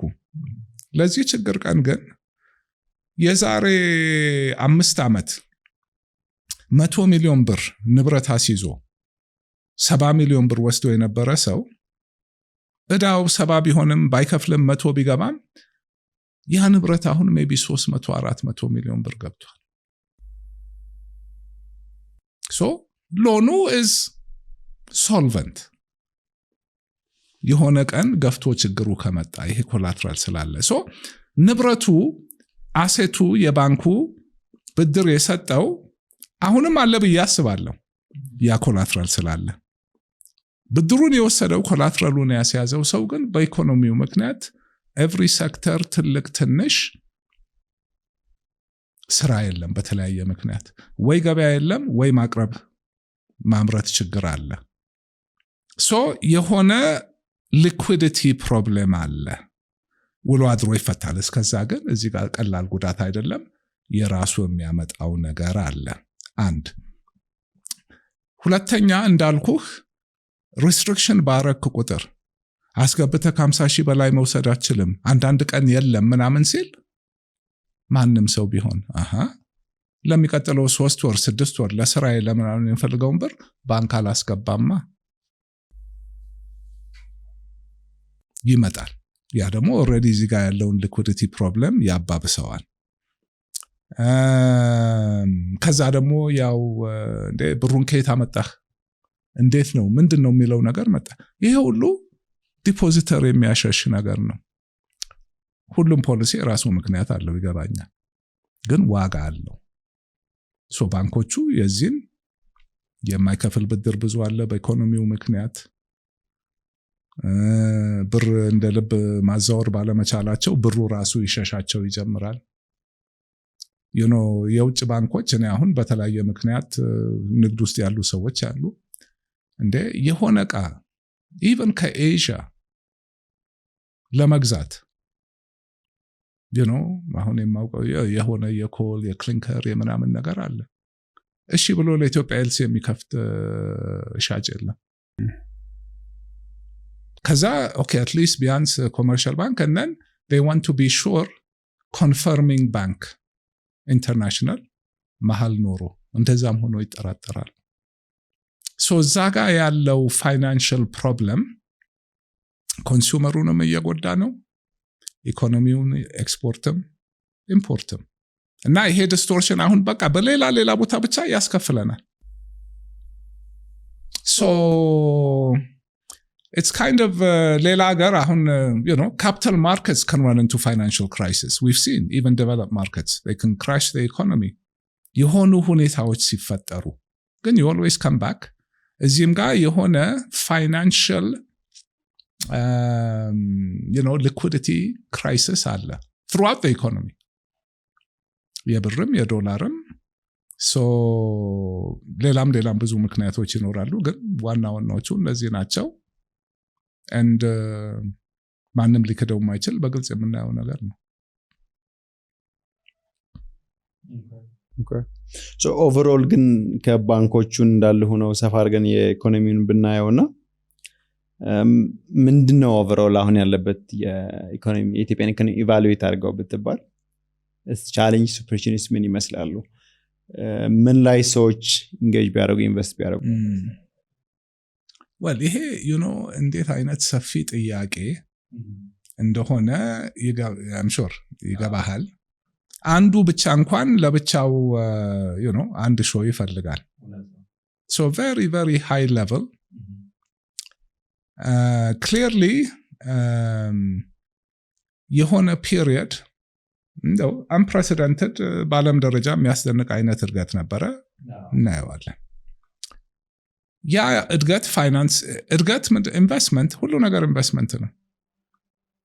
ያለ ኢንቨስትመንት እድገት የለም። ያለ ኢንቨስትመንት ስራ አይፈጠርም። ያለ ኢንቨስትመንት ኩባንያ አቋቋም it's investment which is why financial infrastructure is everything. So I don't know ኢኮኖሚው ቅድም ደም ስርና አይምሮ ነው አልኩ። አጥንትህ ሲሰበር መስሉ ሲጎዳ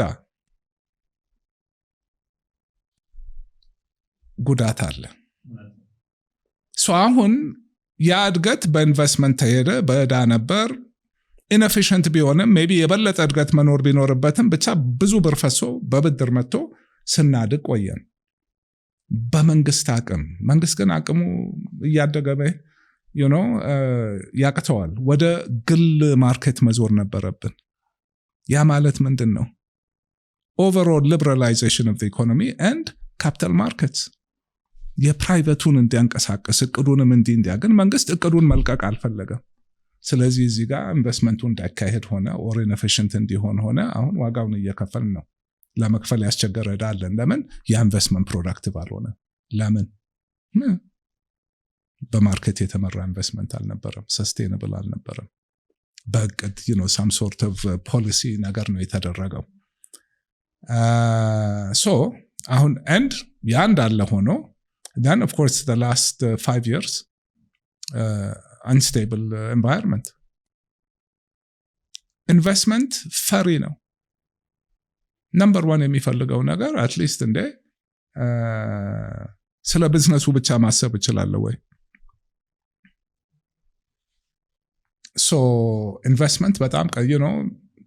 up to about 5 years ago ከዛም በፊት annual investment ወደ 25% plus of GDP ነበር፣ የመንግስትም የግልም ሆኖ።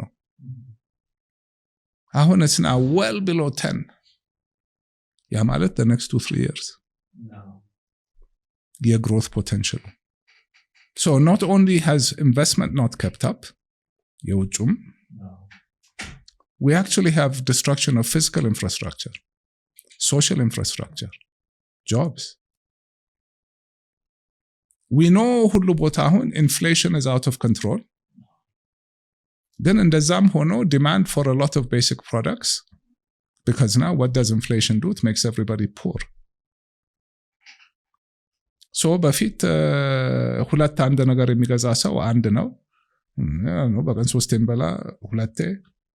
በፊት በወር አንድ ሬስቶራንት የሚወጣ ጸጉሩን የሚቆረጥ አሁን በ2 ወር ልብስ መግዛት በለው ምን በለው ሶ አግሪጌት ዲማንድ ወርዷል። ያ ማለት ደግሞ ኢንቨስትመንትህ ጥሩ እየሰራ አይደለም፣ ብድርህን አትከፍልም። በቃ ሁሉ ነገር ኮኔክትድ ነው። ሶ the overall economy ጥሩ አይደለም። ዝርዝር ውስጥ አይገባ። ባንክ ጋር የምናየው አንዱ የሱ ነጸብራቅ ነው። ሶ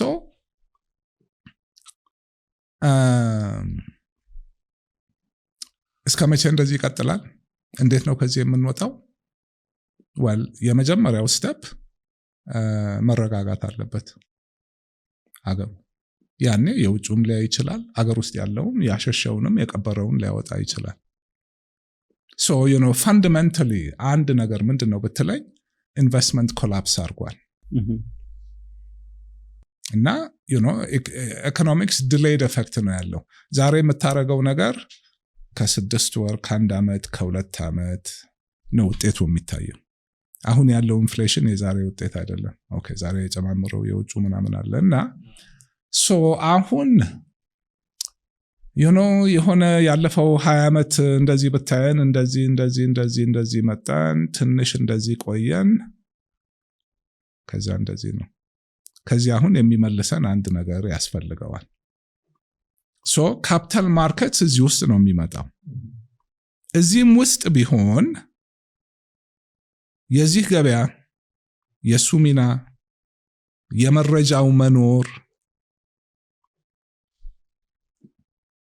ሲቹዌሽኑን አያድነውም፣ ፊክስ አያደርገውም፣ ግን ፔኑን ያሳንሰዋል።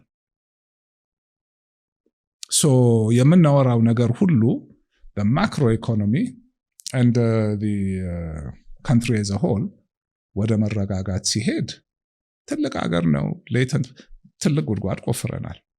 በቀላሉ በአንድ ዓመት አልገባንም እዚህ ውስጥ። ሁሉ ነገር ጎብዘን ተሳክቶ ምን ብሎ ምን ከዚህ ለመውጣት 10 ዓመት ይፈልጋል። ስንት ስራ መፈጠር። ኦኬ ጂዲፒ ቁጥር እድገት ማሳየት አንድ ነገር ነው፣ ለእኔ አንድ ፋክተር ነው። ግን ጂዲፒ ቁጥሩ ስላደገ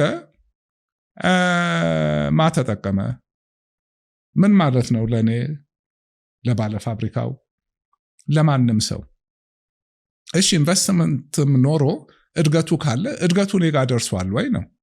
እድገቱ እኮ በሙሉ ተሰብስቦ ይሄ ሁሉ ሰው እያለ እዚህ ሰው ጋር ሊገባ ይችላል። ጂዲፒ እኮ አድጓል። ኦኬ ይሄን ሆነ። እንደውም አክቹሊ እኛ ደህና ነበር አመጣጡ። ለምን? ብዙ ኢንቨስትመንት ጤና፣ ትምህርት፣ መንገድ፣ ሁሉንም የሚጠቅም ነገር ላይ ነው። ግን ዞሮ ዞሮ ኢምፓክቱ ሁሌ ደካማ። አሁን ኮቪድ ሲመጣ ማንን ነው የገደለው? ኢሚዩን ሲስተሙ ኮምፕሮማይዝድ የሆነ ሰው or something። አሁን ይሄ ነገር ሲመጣ ምንድን ነው? እንደ ኮቪድ ብለህ ቁጠረው። ማንን ነው የሚገለው? ድሃውን። ለምን? አንድ ነገር ከ100 ብር 1000 ብር ገባም አንተ 2000 ብር እስካለ ትገዛዋለህ እያለቀስክ እየተናደድክ። ግን 500 ብር ገቢ ያለው ሰው ነው ወይ መድኃኒት አይገዛም።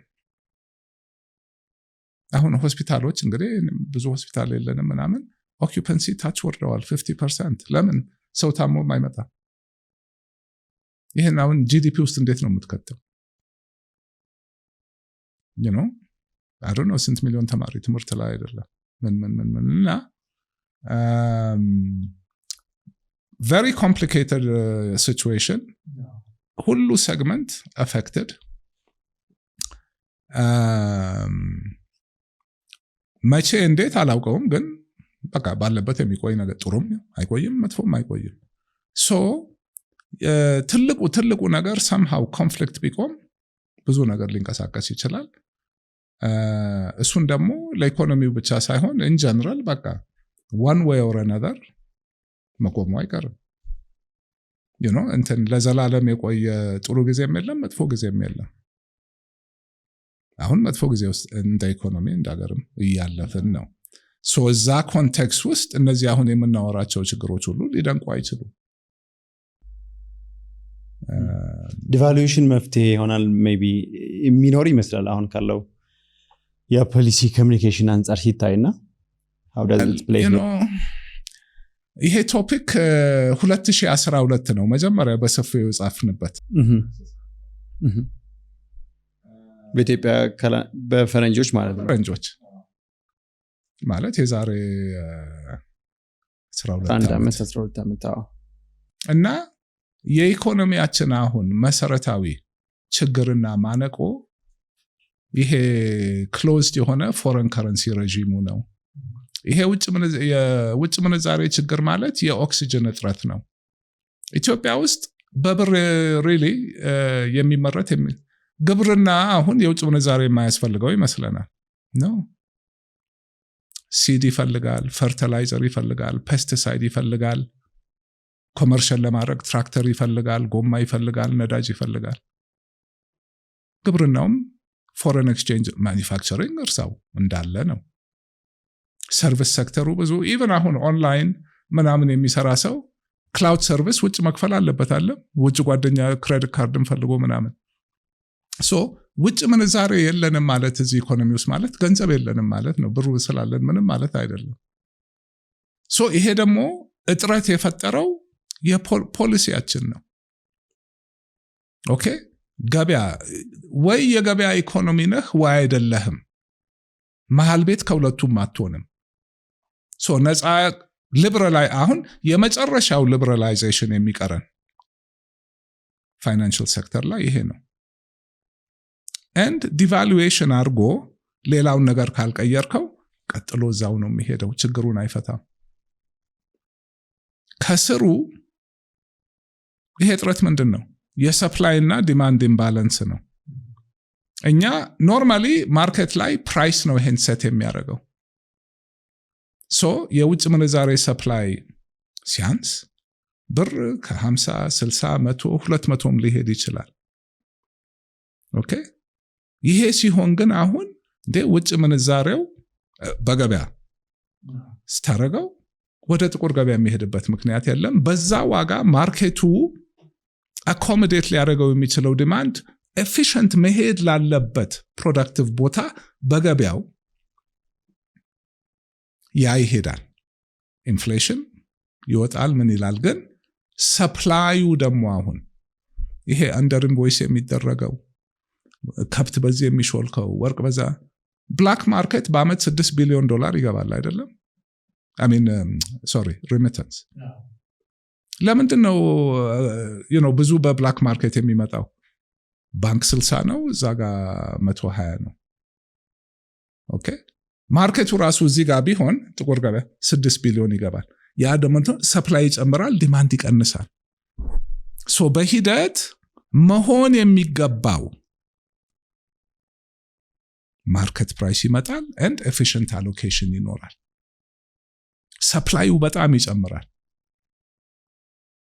ሶ ይሄ ሩጫ ወተህ እየሮጥክ I don't know ጉሮሮህ ላይ ገመድ ታስሮብህ መሮጥ or something and እብጠቶቹን በየቦታው እናያለን። ቅድም ስለ ቡና ስናወራ ነበር። ውጭ ምንዛሬ ፍለጋ አሁን የቡና ሴክተሩ እንዴት ኤክስፖርቱ እንደተጎዳና ዲስቶርሽንስ ሁሉ ቦታ ይመጣሉ። ኢንፍሌሽን አንዱ ትልቁ አሁን የሆነ ነገር ቫይረስ ሲኖርህ ትኩሳት ነው አይደለም? ኢንፍሌሽን የኢኮኖሚው ትኩሳት ነው። ኃይለኛ ፊቨር ላይ ነው። ሁሉም ግን ኢኮኖሚክስ it's a science, it's a social science። ይሄ ፖሊሲ ሲደረግ እነዚህ ነገሮች እስካሉ ድረስ በሂደት እዚህ ጊዜ እንደዚህ ይሆናል የሚለው ሳይንስ አለው። የኛ ፖሊሲዎች ከዛ ሳይንስ ውስጥ ናቸው ለረጅም ጊዜ። አብሶ ፋይናንሻል ሴክተር ፖሊሲ። ለምን ፋይናንሻል ሴክተር ፖሊሲ was በኖን ኢኮኖሚክ ምክንያቶች ነበር ፖሊሲዎች የሚወጡት። አሁን ያንን ትተን ወደ ሊበራላይዜሽን ስንገባ በጣም ትርጉም ይኖረዋል። በሂደት የፋይናንሻል ሴክተሩ መምጣት ኢኮኖሚን ይረዳል። የኢኮኖሚው ደህና መሆን ይሄን ይረዳል። ይሄ ማለት ደግሞ ሁሉም ይሄ ነገር ካልሰራ መንገድ ላይ ያረከው ኢንቨስትመንት በሙሉ ትምህርት ያረከው ኢንቨስትመንት ምንም ዋጋ የለው። ለምን? መንገዱ ላይ ቢዝነስ ከሌለ ምንድነው? ተምሮ ስራ ካላገኘ ምንድነው? ይሄ መኖር አለበት። ይሄ ደግሞ ማን ነው ይሄን ሁሉ የሚነዳው? it's business, it's the private sector።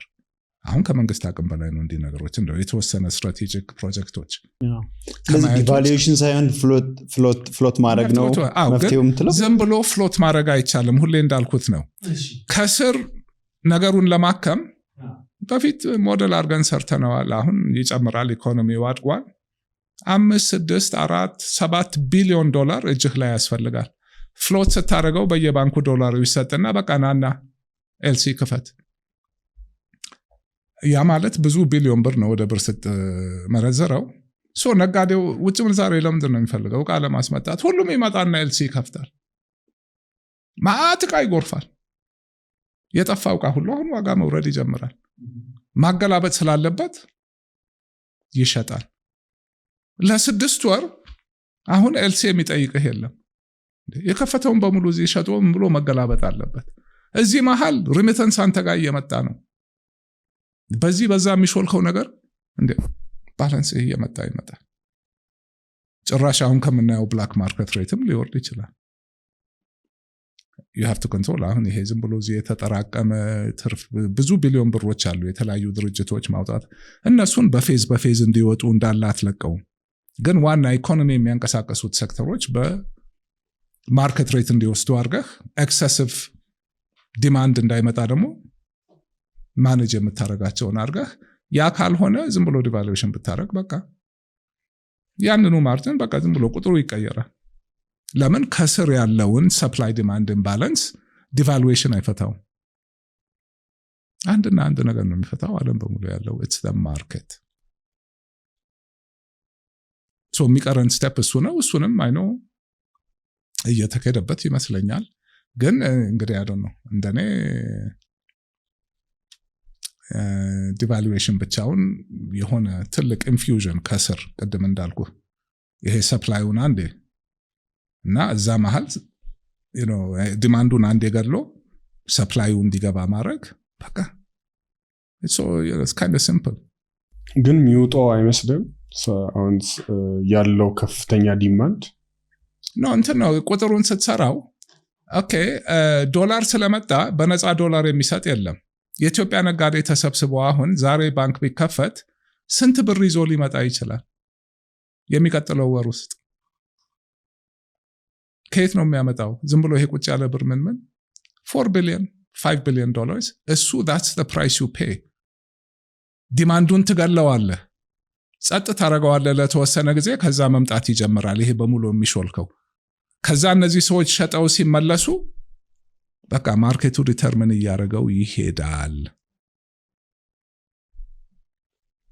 እና እንትን ማከሚያው የመጀመሪያው ትልቅ አንቲባዮቲክ ያቺ ገንዘብ መኖር አለባት ቫይረሱን ለመግደል። ከዛ በኋላ ኢሚዩን ሲስተም ራሱ ይዞት ይቀጥላል። የዛሬ 12 ዓመት ስንሰራው ኢኮኖሚ was much smaller $4 to $6 billion ነበር። አሁን ብዙ ነው ግን ሙሉውን ባይኖርም it's an estimate one way or another። በቃ አቅምህ ያን ብቻ ከሆነ እንደዚህ አይነት ነገር ደግሞ IMFም ሌላውም ጥሩ ፖሊሲ እንደሆነ ስለሚያውቁ ይረዱሃል። ሌላም ሀገር ይረዳሉ ለዚህ ሲሆን ባላንስ ኦፍ ፔመንት ሰፖርት ግዴታ ነው። አንተ አሁን ታመሃል፣ መርፌ ፈራለሁ ማለት አትችልም። ኪሞቴራፒ ፈራለሁ ማለት አትችልም። መዳን ከፈለክ ኪሞቴራፒው እኮ ያው ሴሎችህን እየገደለ ነው የሚያድነህ። እሺ ያው በሁለት መልኩ ነው አይ ቲንክ ይሄ የዲቤቱ ምንድነው፣ አንደኛው ባንዴ ፍሎት ቢደረግ በአሁን በመድኃኒት ስሌት ከወሰድ ነው እስካሁን ያለው አካሄድ ምንድነው እየቆየ የሚገድል ነገር ነው፣ ግን ስሎውሊ ነገር ነው የነበረው የዲቫሉዌሽን ፕሮሰሱ ማለት ነው። ፍሎት ማድረግ ግን ባንዴ የሆነ ችግር ውስጥ ያስገባሃል፣ ግን ላይክ ድሮ የሚያስፈልግ ይሄ ነበረ ነው። ቆያ አሁን ዝም ብሎ አለቅህም። ባንዴ ማድረጉ የሆነ ችግር ውስጥ ያስገባሃል። አይገባኝም። ችግሩን አይደንቲፋይ ስታደርገው ለችግር መፍትሄ ታመጣለህ። ሁሌም መፍትሄ እዚህ ጋር እኮ ነገር we're not reinventing the wheel። የዓለም ሀገሮች በሙሉ ሁሉ ሰርተውት እኛ ከተወሰኑ በቃ ሪሊ አብረን መሰለፍ ከሌለብን ሀገሮች ጋር ሮንግ ፖሊሲ ይዘን ተሰልፈናል።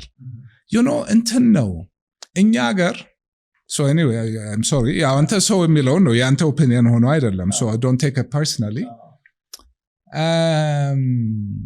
ሁሌ አንድ ነገር ሳይኔ ዋው ምን ሊሆን ይችላል ብዬ ፖዚቲቭን ነገር እዛ ላይ ነው ጭንቅላት የሚሰራው።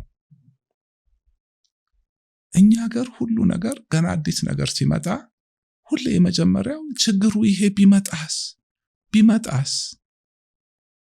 ኦኬ well ከዚህ ስንወጣ እኮ ቤታችን መግባታችን እንጃ፣ ግን መኪና ውስጥ ገብተን ወደ ቤት እንሄዳለን። ይሄ ዓለም በሙሉ የሄደበት መንገድ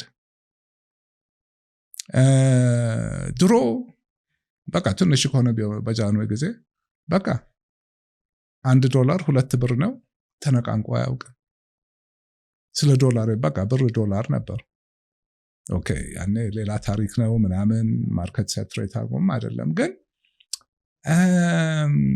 ሁሌ ሰውን እንዴት ነው አፕሪሄንሲቭ፣ ሁሌ ስጋት፣ ሁሉን ነገር በስጋት እንደ ሰው ምን ጀነራል ቢዝነስ ብቻ አይደለም እንድና የሚያደርገን ምንድን ነው?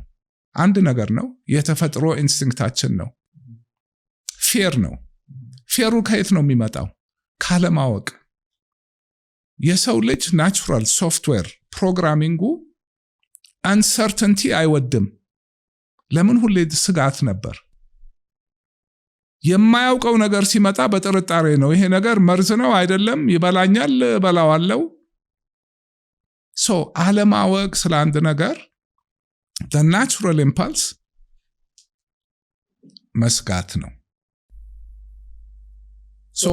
አሁን እኛ እዚህ ሀገር ብዙ ሰው አንደኛ አሁን በቃ እንዴት ነው ፍሪ ማርኬት አይቶ የሚያውቅ ሰው የለም። ሪሊ የመንግስት ሮል ኢኮኖሚው ላይ ወሳኝ፣ መንግስት የሀገር ኢኮኖሚ ጠባቂ እንደሆነ፣ የመንግስት ልማት ድርጅቶች ወደ ግል መዞር የለባቸውም ወዘተ የሚለው የለመድ ነው። ትክክለኛው ነገር ባይሆንም የለመነው ነገር ስለሆነ እሱ ይቀየር ይባል እንዴ ወደ ስጋቱ ነው የምንሄደው። እነዚህ ነገሮች ሁሉ የሚጠቅሙን ናቸው፣ ችግር የላቸውም አይደለም፣ ግን ጥቅማቸው በጣም ከሪስካቸው ስለሚያመዝን ለኔ ይሄ ክርክር አሁን ያልከው ባንዴ ቢሆን እንዲህ ቢሆን ያለማወቅ ነው። ነገሩን ዝርዝር አድርጎ ብትን አድርጎ አለማወቅ ምን ያደርግሃል? እንድትሰጋ ያደርግሃል። ሶ እንትን ነው አሁን ኤክስትሪም ኤግዛምፕል አንድና አንድ ሁለት እንደሆነ ሰው አስተያየት መስጠት መብት የለውም። ኦኬ መኪና መንዳት በቀኝ የሚነዳበት ሀገር ላይ በቀኝ መንዳት መነጋገር የለብንም። እኛ አሁን ለመጀመሪያ ጊዜ መንገድ ስንሰራ በቀኝ መንዳት ምንድነው ስገዋል? ሁሉም በዛ ከሆነ የሚነዳው ያ ነው፣ ስርዓት አለው። እና እነዚህ ነገሮች ያው ከታሪካችን ስለጠፉ ብዙ አብሶ ወጣቱ ደግሞ ስላላያቸው አሁን ያለው ነገር ዓለም እንዲህ ናት ብሎ ስለሚያስብ ጥሩ ለውጥ እንኳን ሲመጣ እንዴ የሚል ነገር አለ። እኔ ምንም እንደሱ አይነት ነገር የለኝም። ቢቻል ነገ ጠዋት ማድረግ ነው ባንዴ። ዓለም አቀፍ ላይም አሁን ያለው ነገር ከባድ ነው። ጀነራሊ ሌላ ሀገራት ላይም ጦርነት አለ። የዓለምም ኢኮኖሚ እየተቀየረ ነው ራሱ በራሱ አካሄዱ። ኢንፍሌሽንም ዓለም ላይ ጨምሯል ብዙ ሌላ ሀገራት ላይም። እኔ ብዙ በስራዬ ነው ማየው። አሁን ለምሳሌ ቡና በፊት ዩሮፕ በጣም ይገዛል። አሁን ዩሮፕ ላይ ኢኮኖሚው እየደከመ ነው። የኢትዮጵያ ቡና ውድ ነው።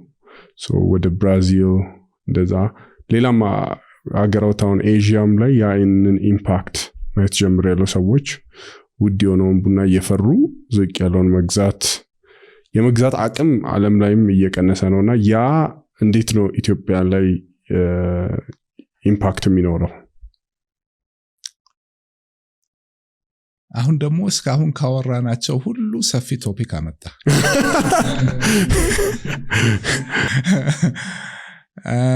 እንደው ጫፉን ነክቼው ልለፍ። ከተፈለገ ጠለቅ ብለን ልንሄድበት እንችላለን። እንደው ጠቅለል አድርጎ ለማቅረብ ነገሩን ዓለማችን በአጠቃላይ አንድ አይደለም ከዛም በላይ መሰረታዊ የሆኑ በሰው ልጅ ታሪክ ሂደት ውስጥ እንደ ወሳኝ ምዕራፍ ላይ የደረሰችበት ጊዜ ነው። እንዲህ አይነት ወሳኝ ምዕራፍ it's like okay, so like I said, I'm a macroeconomist. This is actually my area, international macroeconomist. So የዓለም አሁን እዚህ ስለ አንድ ድርጅት እናወራለን ማይክሮ፣ ስለ አንድ ሀገር እናወራለን ማክሮ፣ ስለ ኢኮኖሚው፣ ስለ ቢዝነስ አት ግሎባል ሌቭል ግሎባል ኢኮኖሚ አለ። እያንዳንዱ ሀገር እዚህ ግሎባል ኢኮኖሚ ውስጥ ነው የሚጫወተው። እዚህ ግሎባል ኢኮኖሚ ውስጥ ደግሞ ልክ አሁን አሜሪካን ሀገር አፕል ፎን ኢንዱስትሪውን ዶሚኔት ያደርጋል። it's the biggest company ምናምን ነገር። በዓለም ኢኮኖሚ ደረጃ ደግሞ አገሮች አሉ ከባድ ተጽዕኖ ያላቸው ዓለም አቀፍ የሆኑ ኢንቨስትመንት በዛ ደረጃ አለ። ከዛ ደግሞ የዓለም ኢኮኖሚ አለ። አንዱ እኛ አሁን ከስንት ሀገር ጋር እነግዳለን? የምንፈልገውን እንገዛለን፣ እንሸጥላቸዋለን። የሚፈልጉትን ባላንስ ኦኬ ላያደርግ ይችላል፣ እሱ ሌላ ኢሹ ነው። ግን የዓለም የኢኮኖሚ ስርዓት የሚመራበት አካሄድ አለ። ትሬዲንግ ብሎክስ አሉ፣ ትሬድ ፍሎ አለ፣ ኢንቨስትመንት ፍሎ አለ። ከዚህ ሁሉ ጀርባ ደግሞ ፖለቲካል እና ሚሊተሪ ኢንፍሉዌንስ። ታሪክ የሚያጠኑ ሰዎች ያጠኑታል። ሀያላን ሀገራት እንዳሉ ዓለም ራሱ ያንን ስርዓት የሌለበት ቦታ ሰው ያለበት ቦታ ሁሌ ቀውስ ነው። አንድ ጉልበተኛ ሰፈሩ ሲመጣ ሰፈሩን ጸጥ አድርጎ ይገዛዋል። እዛ ጋር መጣላት የለም ምናምን የለም። ጉልበተኛ አለ ህግ የሚያስከብር። ከሁለተኛው ዓለም ጦርነት በኋላ አሜሪካ ያንን ነበረች። ከዛ በፊት ጉልበተኛ አልነበረም። it was a unipolar world። ጀርመን እዚህ ጋር አለ፣ ጃፓን እዛ ጋር አለ፣ ጣሊያን አለ፣ የተለያየ አለ። መደፋፈር መጣ። የሚፈራ የለም። ሰፈር አስከባሪ ቆይ ነው ዓለምን አጠፋ። በ100 ሚሊዮን ሰው ሞተ። ከዛ በኋላ አዲስ የዓለም ስርዓት ያስፈልጋል ተብሎ ያኔ ትልቁ ሀያል ጉልበተኛ ሀገር አሜሪካ ናት። የአሜሪካ ስርዓት ተዘረጋ። የዓለም ከረንሲ ዶላር ሆነ። ሚሊተሪ ያላት መንግስት ገለብጣለች አሜሪካ ነገር። እንዴ ያ ስርዓት እየረበሸ ነው። ፖሊስማን ነበረ። እነ ቻይና አልነበሩም። ከዛ በኋላ it was a bipolar world። ለምን ራሻ ነበረች ደግሞ the communist bloc ሲከፋፈሉ። anyway እዛው ሳንገባ ኦርደር ነበረ። ከዛ after world order financially gold standard ነበር። militarily ውጊያዎች አናይም። አሁን ግን ኤምፓየሮች they have something like በታሪኩ እንደሚሉት 70 ዓመት ሳይክል 50 እስከ 70 ያድጋሉ፣ ሀብት ያከማቻሉ፣ ምን ይላሉ፣ ፒክ ያደርጋሉ። ከዛ በቃ የገት ሌዚ ብር ያትማሉ፣ ያሽቆለቁላሉ። እዚህ መሃል ደግሞ ሌላም ይመጣል። አሁን አሜሪካ ክሊርሊ ፒክዋን አድርጋ እየወረደች ነው። አሜሪካ እርስ በርሷ ጦርነት ላይ ናት። አገሪቷን ለመግዛት እያስቸገራቸው ነው። ህብረተሰቡ ተናክሷል። ክላሲክ ሳይን። ለምንድን ነው ይሄ ሁሉ? ኢኮኖሚው በጣም ትልቅ ፖፑሌሽን አለ፣ ከጨዋታ ውጭ የሆነ ኑሮ የተወደደበት። ከዛ ደግሞ እዛ ይሄ ሶሻል ነገሮች በሃይማኖት በለው በዘር በለው በምን የማያመጡት ነገር የለም። ኢኮኖሚክሊም ደግሞ ቻይና መጣች። ግን ቻይና ሳትደርስ ላይ ፒክ አድርጋ እንጃ። እዛ መሃል ደግሞ ይሄ አሜሪካን I'm not the policeman of the world አለች ከቪየትናም በኋላ። ምን ሊሰሩ ነው? ቪየትናም ሄዶ እዛ የሚቀጣ በቃ ፖሊስማን ነበሩ እኮ ለመሰላቸው ነገር ወጡ። ቫኪዩም ተፈጠረ። የኢኮኖሚም የአሜሪካ ትንሽ ደከም፣ አዳዲሶች መጡ። አሁን በትልቁ ዓለምን ስናይ ማሰብ ያለብን አይተን የማናውቀው ዘመን በእኛ ትውልድ ሜቢ ያለፈው 2-3 ጀነሬሽን ለውጥ እየመጣ ነው። በየቦታው ጦርነት አለ። ዝም ብሎ አይደለም። አሁን the latest Middle East እሱ ወዴት እንደሚሄድ እግዚአብሔር ያውቃል። የራሻ ዩክሬንን እንዛ መግባት አሜሪካ ባትናቅ እና ያረጉ ዩሮፕ ባይናቅ የታይዋን እና የቻይና ነገር ምን እንደሚያመጣ እናውቅም። አፍሪካ በየሀገሩ ታያለህ። ኩ when you look at ዓለም በማን ነው የምትገዛው? authoritarian states ራሻ፣ ኢራን፣ ሳውዲ እነ ኮሪያ ምናምን ተዋቸው። አሁን ጎራ ተፈጥሯል። በኢኮኖሚም በሚሊተሪም ምናምን። አፍሪካ በአብዛኛው ከዚህ ጨዋታ ውጭ ነች። የሆነ መተው እዚህ ይጣላሉ እንጂ ላቲን አሜሪካም እንደዛው። you have Asia, Europe, North America በፊትም ከነሱ ነበር ግሎባል ፓወር። አሁን የዓለም ሴኩሪቲ is at risk። ያ እንግዲህ የሚኖረው ኢምፕሊኬሽን ፎር ግሎባል ትሬድ ኢንቨስትመንት ምናምን the macro ኢኮኖሚው ፈንክሽን የሚያደርግበት ፖለቲካል ኤንቫይሮንመንት፣ ሴኩሪቲ ኤንቫይሮንመንት ጥሩ አይደለም። እና ሁሌ እነዚህ አዲስ ኃይል ሲመጣ ሁሌ ጦርነት አለ። ዝም ብሎ የሚለቅ የለም። አደጋ አለ ከፊታችን አተ ግሎባል ሌቨል እኛ በሌለንበት እኛን የሚጎዳን እንደ አፍሪካ ማለት። ከዚህ ጋር ተያይዞ ደግሞ ከሚሊተሪ ውጭ የዓለም ኢኮኖሚ በትሬድ ኢንቴግሬት እንዲበቃ ግሎባላይዜሽን መጣ። ለዚህ ነው የት አንድ ሱሪ ለመስፋት ከ5 ሀገር ይመጣል ምናምን ስራ በየሀገሩ ይፈጠራል ምናምን። አሁን ኮቪድ መጣ፣ ሰፕላይ ቼን አደጋ ላይ እንደወደቀ አዩ። አሜሪካ ነገር የመኪና ዋጋ እየተወጣ ለምን ቺፕስ የለም ምናምን። ዓለም ሴፍ አይደለችም እንደ በፊት።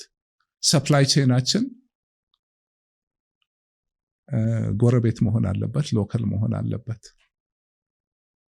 ሶ ዩ ኖ አፍሪካ the third world ከግሎባል ትሬድ በጣም ለመጠቀም ሀሳብ ነበረን። ማኒፋክቸሪንግ ጆብ እዚህ መጣ።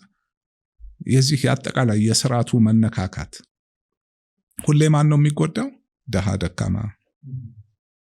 ሶ ስለ ንግዱም ስለ ኢንቨስትመንቱም ስለምን ስናስብ the whole በጣም ዘርዝሬ ብዙ ነገር የቴክኖሎጂ መምጣት ሜቢ ከሁሉም በላይ ደግሞ disruptive politically socially economically globally የነዚህ ሁሉ ነገሮች አሁን ወደድንም ጠላንም we're integrated into the global economy Africa as a whole አብሶ ደግሞ digitally በቃ we're all connected so አሁን እንደ በፊቱ እኔ ማውራው የአንድ ዓመት ሳይሆን ወይ የሚቀጥለውን 10 ዓመት ስናይ እዚህ ግሎባል ኤንቫይሮንመንት እንዲህ ነገር ውስጥ የኛ እድገት ይሄን ያህል ኢንቨስትመንት ይፈልጋል። ከየት ነው የሚመጣው? ያለዛ ኢንቨስትመንት እድገት የለም። የቴክኖሎጂ ኢምፓክት ምንድነው? it's an opportunity ምን ማድረግ አለብን? our whole እንደዚህ እንደ አፍሪካም እንደኛም ያለንን ስትራቴጂ ሁሉ ሪአሰስ ማድረግ አለብን። ለምን የነበርንበት ዓለም በሚያስደነግጥ ሁኔታ እየተቀየረ ነው ሳይሆን ተቀይሯል። it's like በጣም ማሰብ ማወቅ አይቻልም፣ ግን አርቆ ማሰብ ይፈልጋል። ለምን አብሶ የቴክኖሎጂ ኢምፓክት አሁን የምናወራቸው ስራዎች ሁሉ ከ5 ዓመት በኋላ ላይኖሩ ይችላሉ። ለውጡ በጣም ፈጥኖ እየመጣ ነው። አሁን ማኒፋክቸሪንግ ለኢንዱስትሪላይዜሽን ለኢኮኖሚክ ትራንስፎርሜሽን ሰው ከግብርና ከምን ወደ ከተማ መጥቶ ከካፒታል ጋር ሰርቶ ስኪል አኳየር አድርጎ ምናምን ያድጋል የሚለው የድሮ ሞዴል አሁን ሮቦቲክስ እና ኤአይ ቻይና ራሱ ያሰጋታል ማኒፋክቸሪንግ ጆብ እንዳልኩህ I'm not talking 5 years አጭር አይደለም፣ ግን እነዚህ ነገሮች ወደዛ ትራንዚሽን ለማድረግ 10 ዓመት 20 ዓመት ይፈጃል። ካሁኑ አውቀን መሄድ አለብንና the global situation ከ1 እስከ 10 10 ጥሩ ነው ብለን let's say የዛሬ 10 ዓመት even 5 ዓመት ከነበረው I don't know እንግዲህ እሱን it's very subjective፣ ግን at least global environment 6ም 7ም ምንም ልትለው ትችላለህ። አብሶ ያኔ ዩሮ ቦንድ ምናምን ኢሹ ባረግንበት ጊዜ GTP አናውንስ እንደ ዓለም በሙሉ የአፍሪካ ዕዳ ምናምን በቃ አፍሪካ the future ተብላ ነበር። ከዛ ጋር ስታወዳድረው አሁን ያለው ነገር especially ደግሞ in the context of አሁን እኛ ካለን ችግር እንደ ወደ 2 ወርደናል። የአፍሪካ ፊውቸር የኢትዮጵያን ፊውቸር ብዙ ሰው ኢንትረስት የሚያደርገው ትልቅ ፖፑሌሽን አለ። የዓለም ፖፑሌሽን በሙሉ ሽሪንክ እያደረገ ነው፣ የአፍሪካ እያደገ ነው። I think ቁጥሮቹ ከ30 ዓመት በኋላ or something 40% የዓለም ፖፑሌሽን አፍሪካ ላይ ሊሆን ይችላል። something ወጣት ሞባይል ማሲቭ ገበያ ጥሩ ስትራቴጂ ኖሮ ማሳደግ ከተቻለ so ኢንቨስትመንት ይስባል። ይሄ ፖቴንሻል that's the bright spot። ግን አፍሪካ ሲመጡም ደግሞ አንተም አትራክቲቭ ሆነ መገኘት አለብህ። ዝርዝሩ ብዙ ነው፣ ግን አሁን ልክ ኢትዮጵያ አሁን ላይክ ፈታኝ የመከራ ጊዜ እያሳለፈች ነው። ዓለም ወደዛ እናየዋለን፣ አናገናኘውም። እያንዳንዱ ደግሞ አገር ለአገር አይደለም። ሁሉም አሁን ባካፕ ጎራ ምን አለው።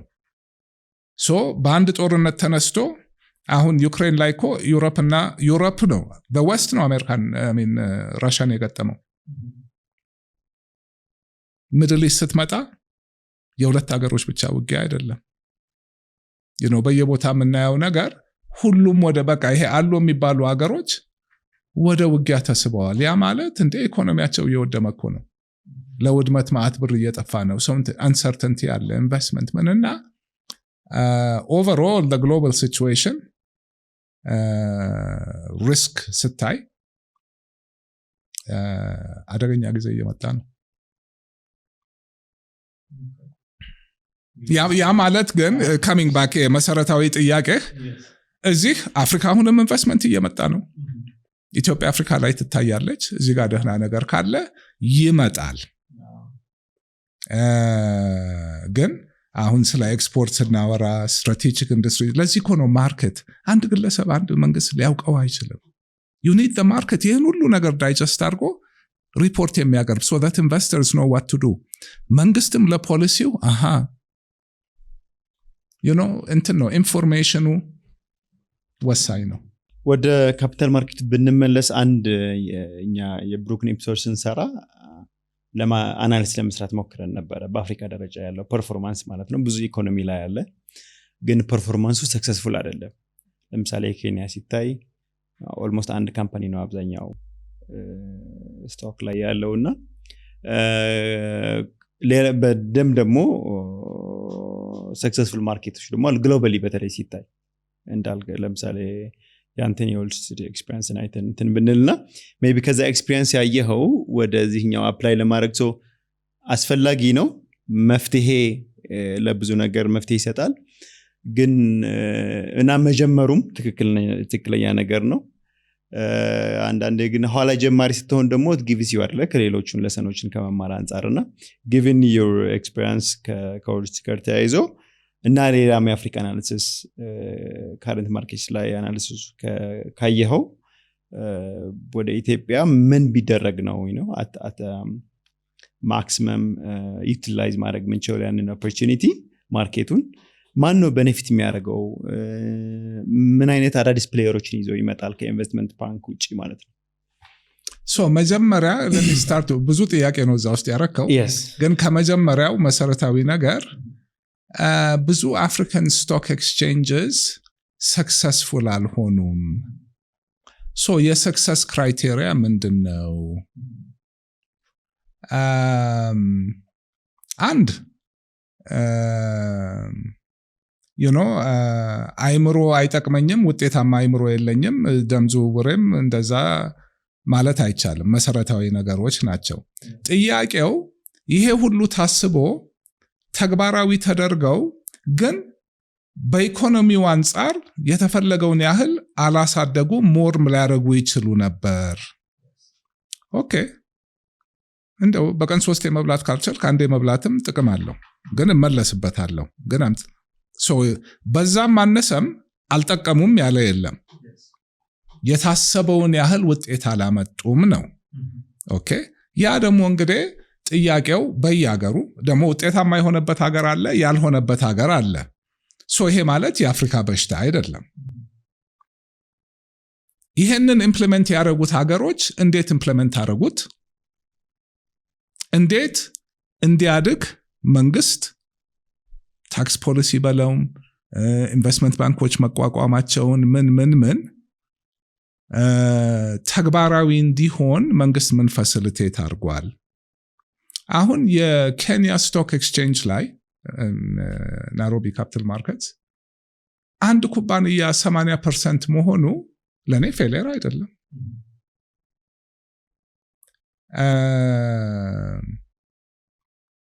ሳፋሪኮም ማለት አሁን ቴሌ የግል ቢሆን እኮ we're talking about okay depending on the valuation a 10 billion 15 billion dollar valuation company በኢትዮጵያ ማለት ያኮ በጣም ትልቅ ብር ነው። እሱን እዚህ ገበያ ላይ ሊስት ብታረገው let's say ሌላው ማርኬት እሱን አውጣውና let's say 10 ቢሊዮን ዶላር ማርኬት ተፈጥሯል። ትልቅ ቁጥር ነው። I think the potential for the Ethiopia Stock Exchange እስከ 20 ቢሊዮን ዶላር ይሄዳል ብዬ አስባለሁ። GDP እና የሌሎቹ ጋር አወዳድረ ምናምን የምታየው ነገር ትልቅ ቁጥር ነው ለኛ። ግን አንዱ 80% ቢሆንም ግን ሌሎቹ ኩባንያዎች ተደምረው $10 ቢሊዮን ከተነቃነቀ እኮ ያዛ ጋር 10 ኖረ አልኖረ ይሄ እኮ ትርጉም አለው። መስፈርት አይደለም ለኔ። አሜሪካን ሀገርም ቢሆን ነው ከሱ ባህር ነው። the big companies Apple is $1 trillion plus እንትን ትልቅ ትልቅ ሚዛን አለው። ግን ብዙ አሉ እንደሱ አይነትና የውጤታማነት መስፈርቱ ለኔ አንድ ኩባንያ ይሄ ሆነ ያ ሆነ አይደለም። ማርኬቱ አለ፣ ምን ያህል ኢንቨስትመንት እያነቃነቀ ነው directly through all the different investment banking money management businesses። ሌላ ቢቀር እንኳን እዚህ ላይ ሳይገባ እዚህ ጋር የሚፈጠረው መረጃ ሪሰርች ሪፖርት ማርኬት ኖሌጅ በግል ኢንቨስትመንት ለሚካሄደው ሁሉ መሪ ነው፣ ወሳኝ ነው። ኢንቨስትመንት ኤፊሽንሲ ይጨምራል። ውጤቱ እንዲህ በቁጥር የሚለካ አይደለም።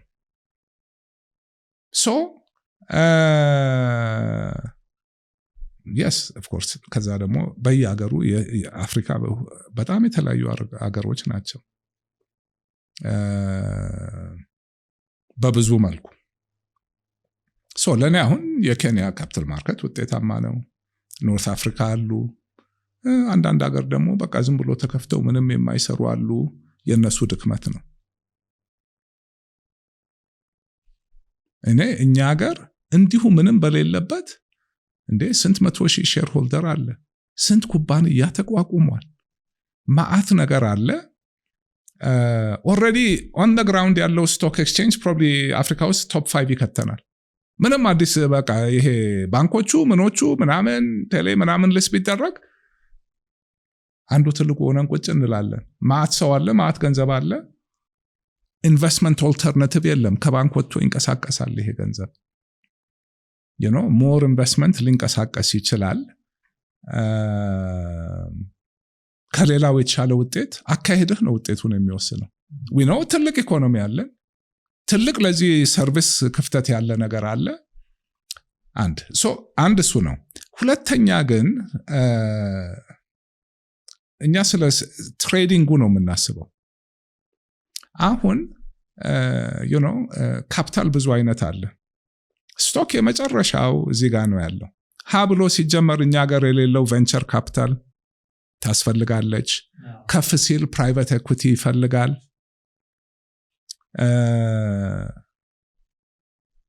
ለምንድን ነው ከውጭ ሌላ አፍሪካ ሀገር ይሄዳሉ፣ ኬንያ ይሄዳሉ፣ እዚህ አይመጡም? እነዚህ ሁሉ ፋንዶች ከህዝብ ነው ከኢንስቲትዩሽን ነው ፋንድ ሬዝ የሚያደርጉት። ፕሮስፔክተስ አላቸው፣ ግዴታ አለ። ሁሉም ፕሮስፔክተስ ውስጥ ስቶክ ኤክስቼንጅ የሌለበት ሀገር ላይ ኢንቨስት ማድረግ አትችልም ተብሎ ተጽፏል። ኢቨን ኢን አፍሪካ ለምን 5 ዓመት ኢንቨስት አድርጎ መሸጥ ሲፈልግ የት ነው የሚሸጠው? አሁን ሌላ ምንም ነገር ባይሰራ ይሰራል። ግን አንዱ ትልቁ ሚና የዚህ መከፈት ብዙ ሌላ ካፒታሎች ስቶክ ኤክስቼንጁ ላይ ማናየው እንዲመጣ ያደርጋል። ኢንቨስትመንት ባንኮች ይመጣሉ፣ ኢንቨስተር ያመጣሉ ወዘተ። ስለዚህ it's just like በጣም ብዙ ነገር ነው የሚያመጣው አሁን የማናገኛቸው። አሁን ኬንያ፣ ጋና የትም የሚሄዱ ብዙ ፋንዶች አሉ። ኢትዮጵያ በቃ መተው አይተው ብለው ይሄዳሉ። አሁን አትሊስት ለፈለገ ሊመጣ ይችላሉ። ብዙ ነገሮች አሉት ውስጡ። እኔ በደንብ ሬጉሌሽኑ ጥሩ ወጥቷል። አሁን ጥሩ ተጫዋቾች መተው መጫወት ከቻሉ ማአት ህዝብ አለ፣ ማአት የተኛ ካፒታል አለ። የኛ ሀገር ሪል ስቴት ገበያ እንዴት ነው እንደዚህ የጦዘው? የሀገሩ ብር በሙሉ ባንክ ካልሆነ እዛ ላይ ነው የገባው ሳይፈልግ። አሁን እሱ ራሱ በቃ ባብሎ ነው እየወረደ ነው ምናምንና ከምን ገምተው በላይ ወሳኝ ነገር ነው ለኛ ኢኮኖሚ ይሄ ነገር። መሪዎች፣ የዛሬ ፕሮግራማችን ይሄንን ይመስላል። መልካም ሳምንት። ቆይ